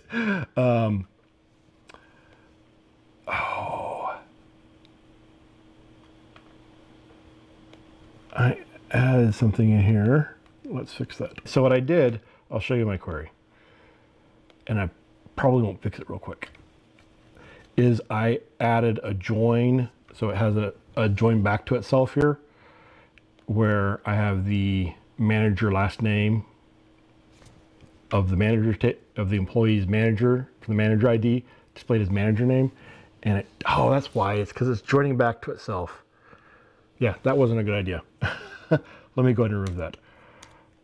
It's nice that it displays it, but I should have had it done the other way, like I just described having it done instead of this way, because it's pulling it from the wrong table, or it's trying to update it. Usually you can do that. Usually with queries you can have columns that are brought in from the tables and then edit those, and those ones would be read only and the other ones would not be. But because I was trying to get too creative and do the self one, I think that's what blew it up. So let's try this again. Oh, it did. It went ahead and changed it. So we'll change his name back. Ernest. Okay. But then when I go, so right now it's displaying the dependents of each one. But then when I go into the job title column, now it displays all the job titles and then shows, or the departments, shows all the departments. And now I can change it either by going here and putting them in the shipping department, which doesn't make any sense. Why would a programmer be in the shipping department? I guess you could be the programmer specifically that handles shipping, or I can come in here and change it this way. And, oh, I didn't implement it for that one. All right, so let's change it this way. And then I will implement on this column here. So in here, I can say they're the marketing manager. Oh, apparently I broke that part. Maybe I'll fix that too. Okay. This is the interesting part, right? Watching me break my code and fix it. I'm going to open up this one here because I have the code in here and then I didn't copy it over. Okay, so in here, cell click, and there probably is a different way I should do that, but I'm going to say SQLite this is the code that I was trying to do, is trying to get creative, but didn't work out. So now, if I come in here and Alexander, still in the shipping department, this is the column I implemented it for. There we go. So when I change it here, I only did the department column, not the job column. It changes it there. Okay. Oh, and then this is not a lookup. Okay, that's right. I didn't implement lookup there. So anyway, that's kind of the basics. I get a little bit in the weeds there, but there's the basics of FireDAC, specifically with examples of SQLite. For my bigger databases or remote that could potentially be remote, I'm using containers, but I wanted to mention this real quick. I'd used Docker before, but this time in doing the research for this, I discovered a lot of database systems out there are using Podman. So Docker is kind of the Kleenex of container platforms. And by Kleenex, I mean the one that we think of by default, but not the only one, right? Kind of the one that defined the platform perhaps, but there are lots of other ones out there. So recently, Podman is a newer one that I've seen being used. So one of the things about Docker is they've introduced some new restrictions that some people aren't happy about, aren't able to use, especially like Docker Desktop. Podman doesn't seem to have these, or has less of them at least, but it is fully compatible. So it's Docker created this called OCI, Open Container Initiative, and Podman is fully OCI compliant and has a full ecosystem of stuff out there. So I didn't use Podman for this because I was trying to get this done, but it definitely looks like it's worth consideration. So take a look at it. You can pull containers from Docker Hub and use them with Podman. There's also Quay.io is another container registry that Podman's compatible with. And then some of the other databases I looked at were had their own registries that they were hosting as well. So worth taking a look if you haven't tried Podman, especially if you were frustrated by some of the limitations that Docker introduced. So let's start with MySQL. MySQL for the longest time was essentially like the default open source database. If you've heard of LAMP, which used to be like the defining stack of a open source web application, it was Linux, which is the operating system, Apache web server, Linux, Apache. I totally forgot that where I was. M for MySQL, and then P for PHP. So LAMP MySQL was the M in LAMP. It was, like I said, the de facto standard. It was the Kleenex of open source databases, if you will. Now it was bought by Sun, and then Sun was acquired by Oracle. And so now it's part of Oracle company.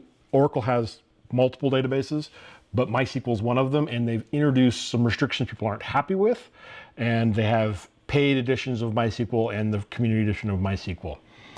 What I found that means is that it's hard to get current versions of the client libraries, like really hard. I spent way too much time on this trying to get it to work. And the current ones are only 64-bit. Now, maybe that's not you might not think that's a big deal because you're planning to do 64-bit development. But if you want to connect from the IDE, which is one of the things that is fantastic about Delphi, is this ability to connect to the components, connect to the database at design time, you can't because the IDE is 32-bit. And so you have to have 32-bit drivers. And I had the same problem with a number of databases, honestly, that they didn't make 64-bit drivers available or client libraries available. So, or they didn't make 32-bit version available. But MySQL just made it hard to get them in general. You had to like install like a whole set of tools to get it, and it was a pain. It was real annoying. If you do want to use the Docker Hub or a container, there's the link for the Docker Hub one. This is a community developed one. And you do need to provide the port numbers you want to use, and then also MySQL root password, whatever you want that to be. If you don't provide that, it'll give you a warning message when you try to start the container saying, hey, you got to provide this or one of these other options here to say you want random password or no password or whatever. And then there's some links for connecting to MySQL from FireDAC, some more information. Now, that brings us to MariaDB. This, after MySQL was acquired by Sun, which then became Oracle, they made an open source fork of it called MariaDB, which is named after the youngest daughter of the chief architect of it. I think he said MySQL was named after his older daughter, whose name was Mai. I don't know if that's true or not, but yeah, this one's named after his younger daughter. It's open source, and it's committed to maintaining open source, but it's also intended to maintain high compatibility with MySQL. And currently it appears to be like completely compatible. So it's easy to switch from MySQL to MariaDB from everything I've seen. Your mileage may vary. Don't just go making a switch without making a backup first. But it's really easy to get the client libraries, and the client libraries are compatible. So fantastic. There's the link right there to go grab them. In the doc wiki, it specifically calls out that it supports MariaDB, but you're going to look at the MySQL documentation. So the page says MySQL, but on the connecting page, it specifically says it supports MariaDB, and then on the databases page, I think it says as well what version it supports. So generally, my experience has been is MariaDB is easy to work with and doesn't have the restrictions. It has all the functionality of the base MySQL. So MySQL, like I said, has 4 editions now, so I don't know how it compares to the enterprise editions or whatever of MySQL, but as opposed to the MySQL Community Edition versus MariaDB, I would recommend MariaDB. If you do use the container to launch it, you need to provide the MariaDB root password, whatever password you want it to be. And also, I used port 3307 instead of the default of 3306 so that I could have both MySQL and MariaDB running simultaneously. For connecting, the connecting settings are the same. Obviously, in my case, your port number would change, but the driver ID is always MySQL. So even if you're connecting to MySQL, download the MariaDB connector because MySQL doesn't give you the 32-bit version. It is, I spent so much time trying to get that to work, and because they just make it so hard to get them, and they make it hard to get the 64-bit version, and then they don't give you the current 32-bit version. So I should have started with MariaDB because you just install those connectors and boom, you download the 32 and the 64, install them, and you're good to go. The server is the name or the IP address of the machine that is hosting it.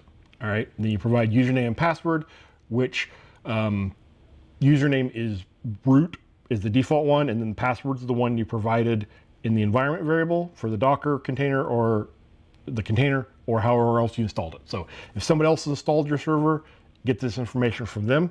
But you need the 4 things you need is you need the server name, which is the name of the machine, and that is server. Then you need the username and password, which is username and password inside MySQL or MariaDB to connect to it. And then the database is the instance of the database in the server. So the server could have multiple instances internally. So database is the instance you're connecting to. An instance is the word I use because I don't know if it's Oracle specific word, but that's the word we always used in Oracle. So it may be different in different databases. I don't know. But yeah, you want to have the database name. So the database name default is MySQL for both MySQL and MariaDB. Okay. And it is case sensitive, lowercase MySQL. The password is also case sensitive, and I don't know if the username is case sensitive or not.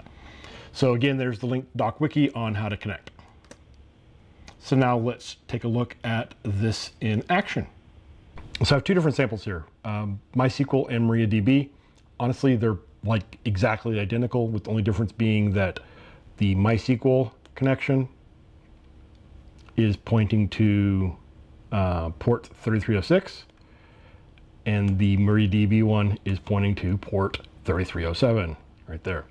So you'll notice MariaDB driver ID is MySQL, and the default database is MySQL. That's what MariaDB creates by default. You could create any database name you wanted in there, but the default database, unless you create another one, is MySQL. The port is default to 3306. I just changed it so I can have both of them together. They're together. We hit test. It's going to ask me for your username and password. Boom. I have login prop turned on, which I don't have my FD GUI login dialog. I don't know why it's not on there. Must have deleted it by accident earlier. So we'll go here and point it to the login dialog. And then on the login dialog, you can customize it, and you can say with password history, so you can save your passwords history, which your cybersecurity manager's gonna not like that. You should not persist that, but your engineers, they love that feature. But you have history as well that's gonna have a history of the logins, which again, users like that, cybersecurity people don't. So it really depends on your, I guess, your threat model and your other secure functionality. We go on a whole conversation on that one there. And then you can say your history location, whether it's going to be in the registry or a file. And then here's the key where the registry goes.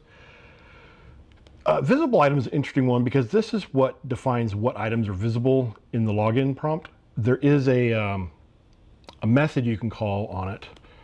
Let's go in here. FD GUI login dialog. I don't know what the method's called on there. Yeah, get all login params, which will go look at the database and decide what login params it needs to use. And then you can look at the visible items and hide certain items you want to hide.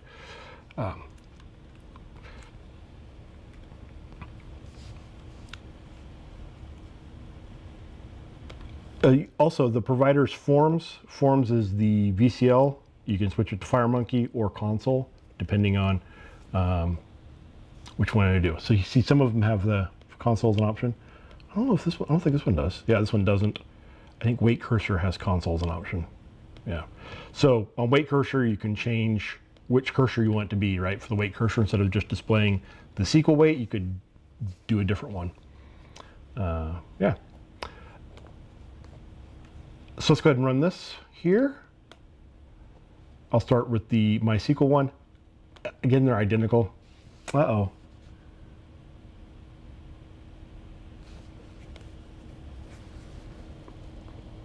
I thought I fixed that.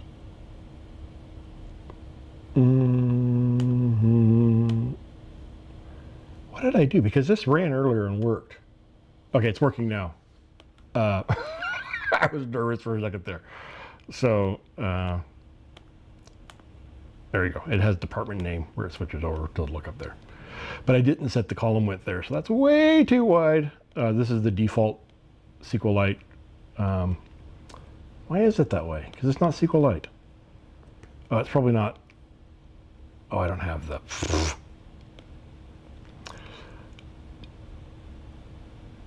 Departments. Fields editor. Oh, that might be left over from when I was. Nope, display width is 100. 100 is just too wide. It should be narrower than that. There we go.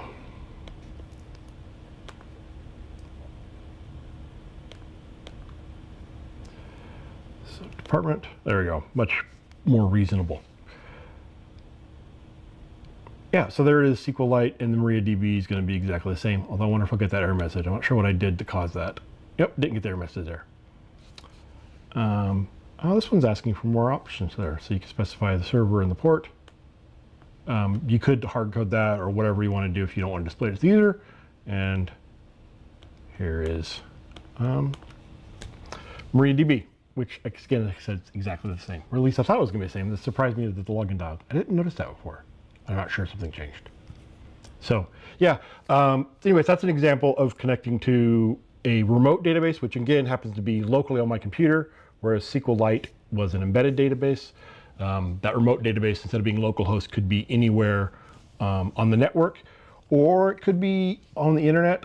Generally, you want to use some sort of middleware when you're connecting to a database over the internet, but you don't have to. You can do it that way as well. You could have that MariaDB or MySQL anywhere on the internet and connect to it that way. And that's it. The link down at the bottom there is to the slides and samples. It's already all up there, so you can go check it out right now. Can't talk about FireDAC without recommending Carrie's book, FireDAC in Depth, or I guess it's Delphi in Depth FireDAC. I always call it Fire Deck in Depth. It is Fire Deck in Depth, though. This is the definitive book about Fire Deck by Spirit of Delphi award-winning Dr. Carrie Jensen. Fantastic book, fantastic resource. Carrie's a fantastic guy. I'm glad to call him a friend. And go check him out there, jensendatasystems.com/firedeck book. Covers so much stuff. We just, like, I don't know, scratched the surface of it today. And even tomorrow in my other session, we'll just scratch the surface of it. Here's a number of links. The most important one, of course, being the GitHub link there. And hope to see you tomorrow at the FireDAC Your Secret Dataset Weapon. And I guess with that, now we'll be doing our live Q&A.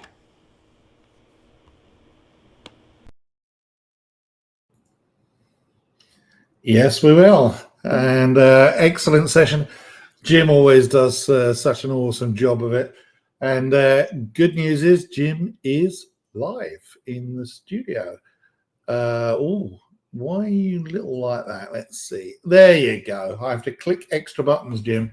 You are important enough. You need 2 clicks, not just one.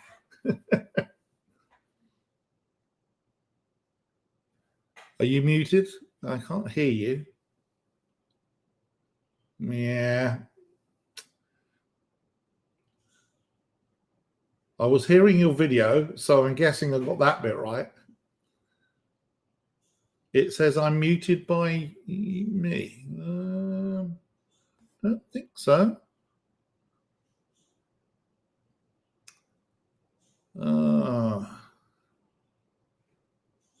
Here we go. Say something now. Can you hear me now? Oh, there we go. There you go. I'm sorry. There seems to be an additional control at the top that has been added. It wasn't there before. But yes, you were quite right. It says I was muted by me. There you go. Sorry about that.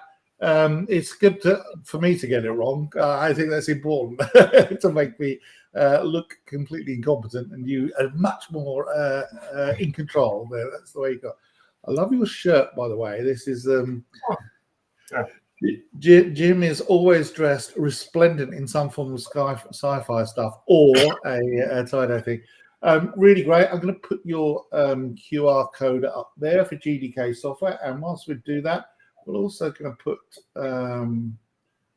a ticker down at the bottom to your code. There it is. Great. At the bottom as well. So you've got it up. That's not my repository. That's the Rad Studio demos. Oh, sorry. Oh, my apologies. Probably also a good link, but yeah, okay. I'll find those then because I did have them. Yeah, that's the wrong one, isn't it? Okay, I'm glad you called out Carrie Jensen as well, because he is the dude when it comes to these things.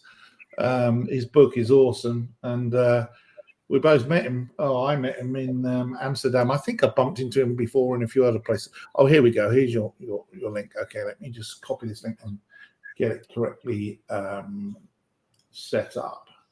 So I've run into Carrie a few times, but the first time I met him was actually in Germany at Econ. And it's interesting how often I've met people that are also from the US somewhere in Europe or somewhere overseas for the first time. I know, it's weird, isn't it?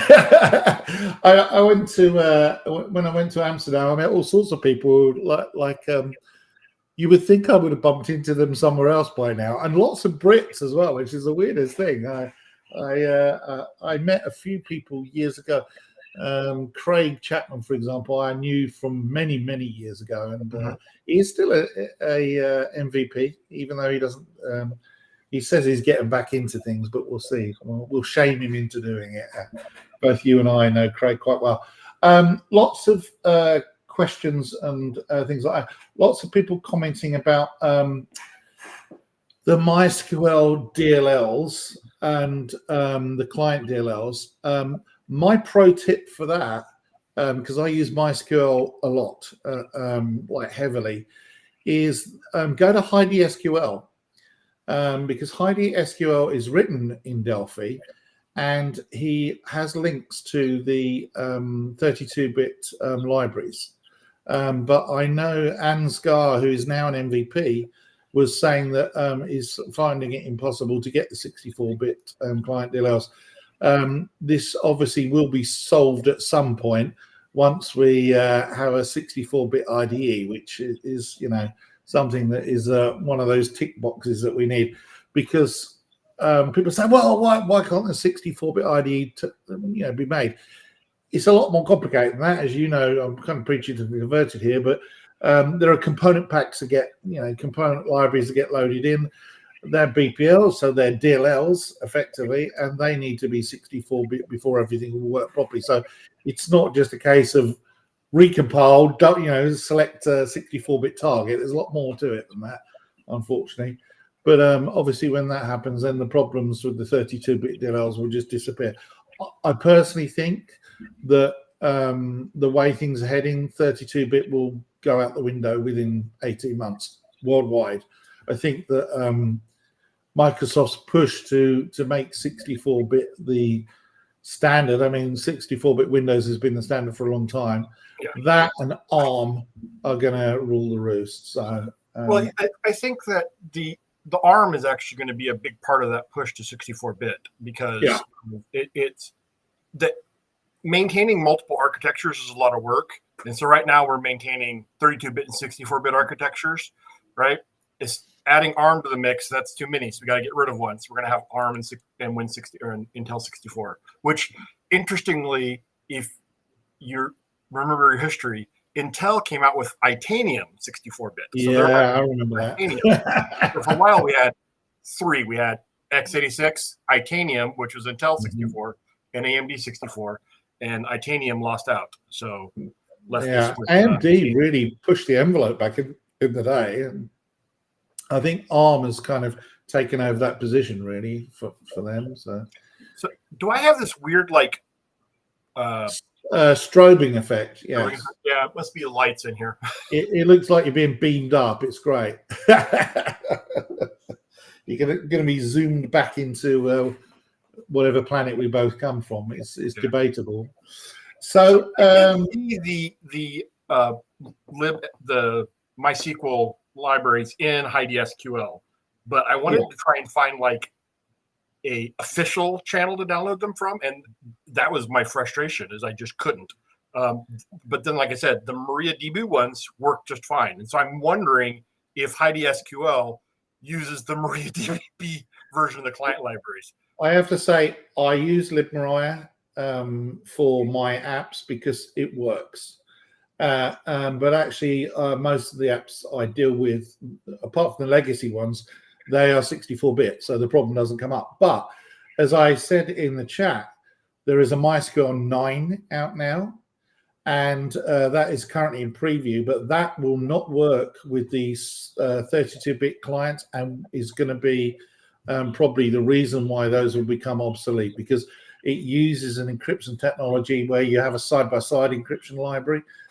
They've took it out of the main client DLL, and we'll see what happens. But early tests were not good, shall we say. There are some libraries out there that have that got the protocol reverse engineered into them, and some of the DACs that you see, third-party DACs, they don't use a DLL at all. They just know how to talk MySQL. I'm doing it again. Why have I suddenly picked up this air quote thing? I'm not a Valley girl, I remember, but there you go. But anyway, so it's a big thing. And the other problem with the client libraries, of course, is that you get this old problem of versioning, where one directory has one version of libMaria or libMySQL, and another place has it in as well. And it can be a source of frustration for FireDAC people quite often. So it's a good thing. So we have some questions. Okay. Also more like a comment, actually, more than anything else. But thank you. Busharab says you did a good job. Thank you, Khaled. And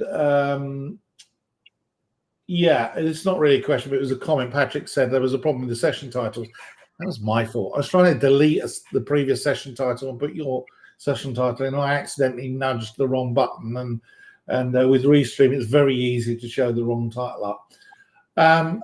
Einstein 8 854, who is it comes quite often to our things, said, okay, well, they know about MySQL and MariaDB, but do you know about DuckDB? No, It's I okay can't say to that. say no because I didn't say that. My understanding is it's like SQLite. And so I think really what you were showing was more the idea behind being able to connect to a local database and then using the same technology to connect to a remote database, a MySQL database, and things like that. So yeah, I don't believe FireDAC has support for DuckDB, but no, it doesn't. No. Yeah, it looks interesting. Yeah. Yeah, that's the thing is, it's like Linux distros.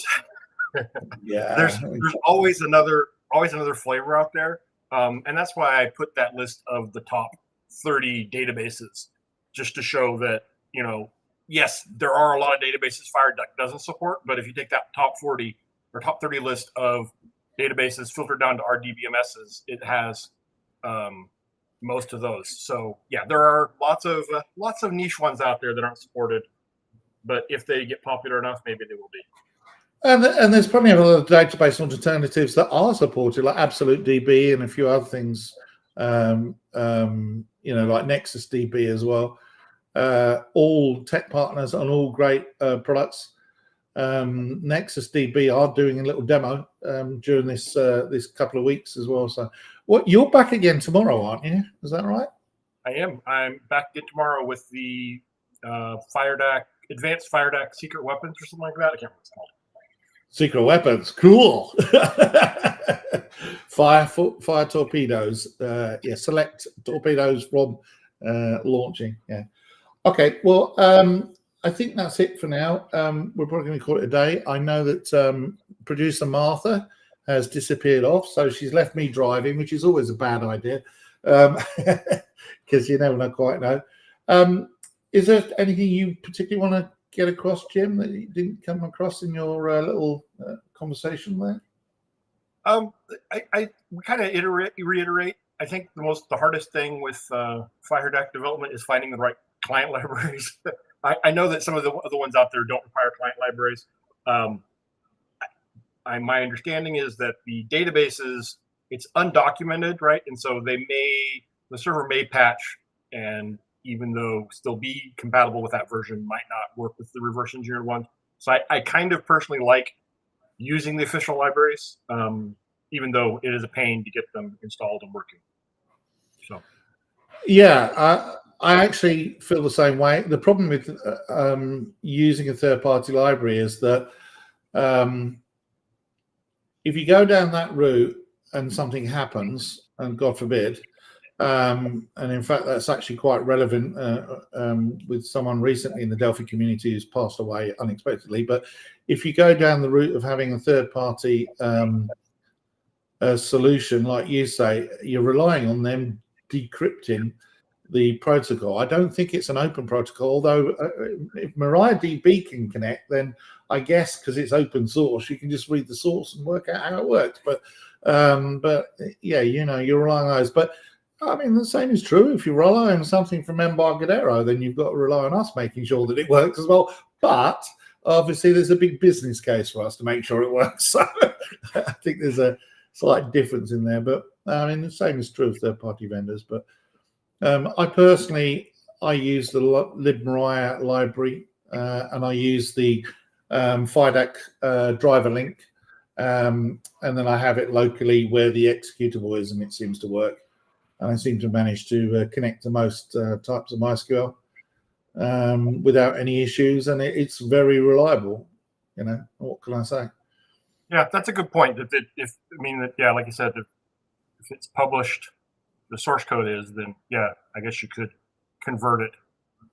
Yeah. I mean, this is the argument about open source, and then people will say, "Well, it's open source. You can make a change if you need to." And it's like as if it's like going and polishing a car or something. It's not quite as simple as that.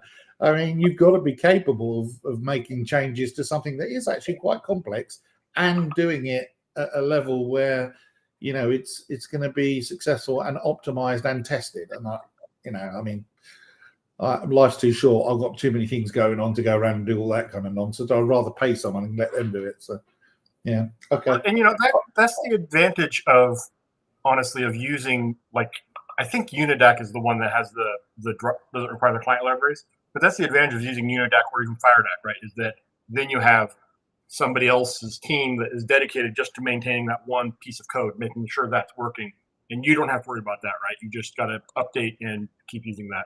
That's all they do. That DAC is what they do, and that's the only thing they do. And so, their business model is around that thing. And if it stops working, then I guess they've got no business. So, yeah, and I do use that one as well. It's a good component. It's very handy because you can create an executable that will just connect to MySQL without anything else, no dependencies whatsoever. And that in itself has been useful. But we have found that with the additional DLL, a client DLL, you can drop in some functionality sometimes, as long as it's binary compatible. The interface between the two is the DLLs, or the version of the DLLs is the same, and it works. But yeah, it's all good stuff.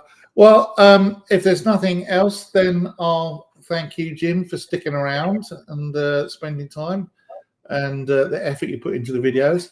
You're still extremely popular. Everybody loves you to bits. You're like, I always say you're like Delphi Santa sometimes. You're trimming your beard now, but when you get it longer, I've said before, there's a few people that have fulfilled the roles of Delphi something, and you're one of them. Your legacy was to make me better, to the point where I can actually do this job. Whereas, without your input into it, then I'd be useless and just sitting in a little heap and going, I don't know what to do. So, When you introduced me, you said that I did the job better. I think you do a great job at it, and you bring a lot of new stuff to it. So shut up. I mean, the people watching know we're obviously quite good friends as well. And we hang out and do various things and, share our vulnerabilities and our strengths and all the rest of it. That's when you get to a certain level of coding, sometimes you need other coders to be able to talk to and say, this thing looks crap.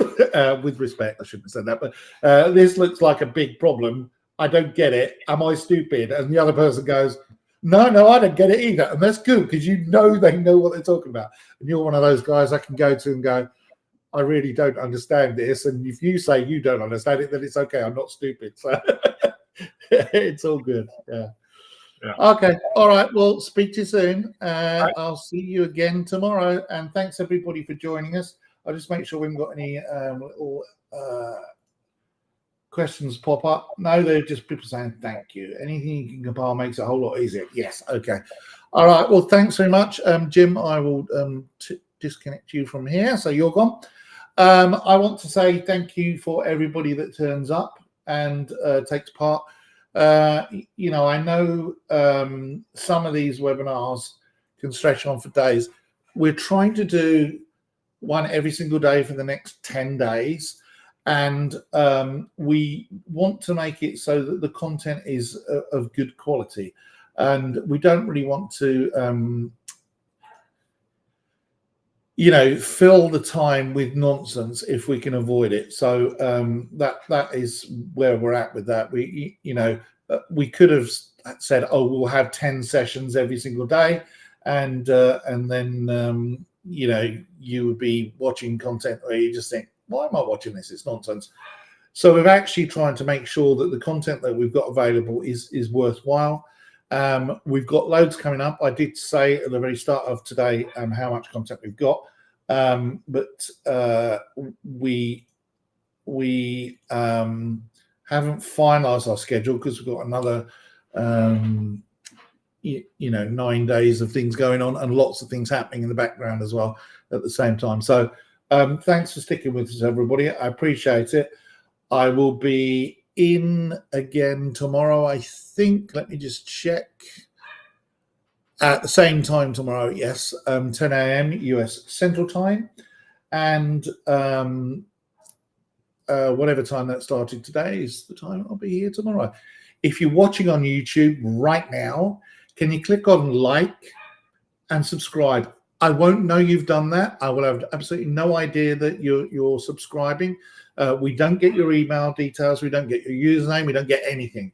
All that we know is that when we go live tomorrow or whenever the next time is that we go live, you will get a notification from YouTube, not from us, from YouTube, telling you that we're live. That way you won't miss any of the content because we've got a ton of it coming up. We've got something like 48 sessions or something like that scheduled for the next 9 days. So we'll be here again tomorrow. Like and subscribe. I sound like some YouTube influencer, but I'm not. And if you want to tell me about content that you think we should be doing, you can email me at this email address and I will answer. I get a lot of emails, but I do plow my way through them. Okay. And someone says my dog's eating the, oh, it's Patrick. The dog is eating the delivery guy. He wants to go out, I think. So he's barking. He's very annoyed that I did things. All right. I'll leave my dog to it. Okay. Speak to you again soon. And I will leave you all with this. Just 1 second. Let me see if I can pull it up.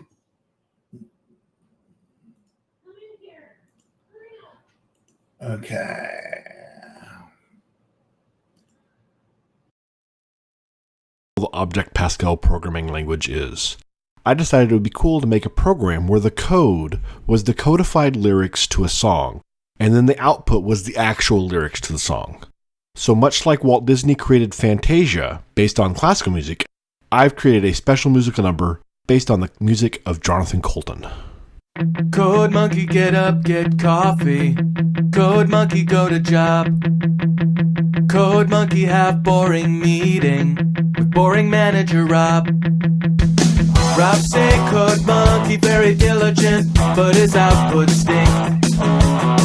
His code not functional or elegant. What do code monkey think? Code monkey think maybe manager wanna write login page himself. Code monkey not say it out loud. Code monkey not crazy, just proud. Code monkey likes Fritos. Code monkey like Tab and Mountain Dew. Code monkey very simple man with big warm fuzzy secret heart. Code monkey like you. Code monkey like you.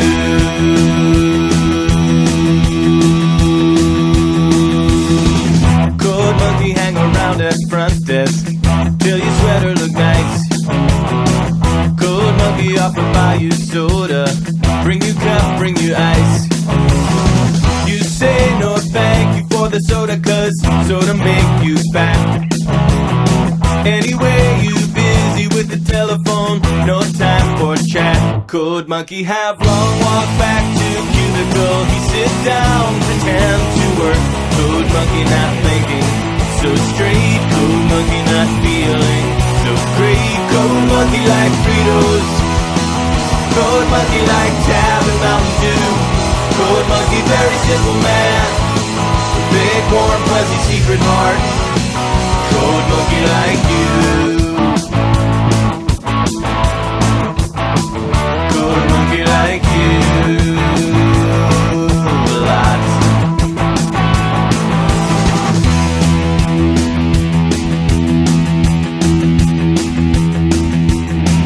Code monkey have every reason to get out this place. Code monkey just keep on working. See your soft pretty face. Much rather wake up, eat a coffee cake, take bath, take nap. This job fulfilling in creative way, such a load of crap. Code monkey thinks someday he have everything, even pretty girl like you. Code monkey just waiting for now. Code monkey says someday, somehow. Code monkey like Fritos. Code monkey like Tab and Mountain Dew. Code monkey very simple man, big warm fuzzy secret heart. Code monkey like you. Code monkey like you.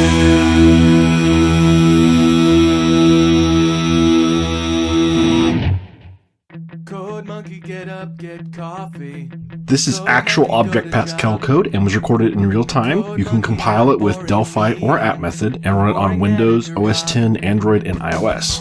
The output is the original lyrics to the song. The code will actually work as a console application as well, and so in theory could work on other platforms like Linux, etc. Just in order to make it shared code, I made it a GUI application. I hope you've enjoyed this special musical number, and my thanks to Jonathan Colton for making and sharing this great song. You can download all my source code for this song on my website at delphi.org/codemonkey. From there you'll find links to download Jonathan Colton's song as well.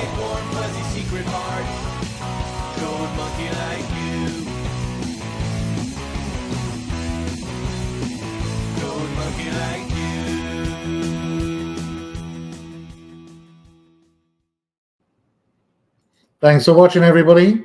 See you tomorrow.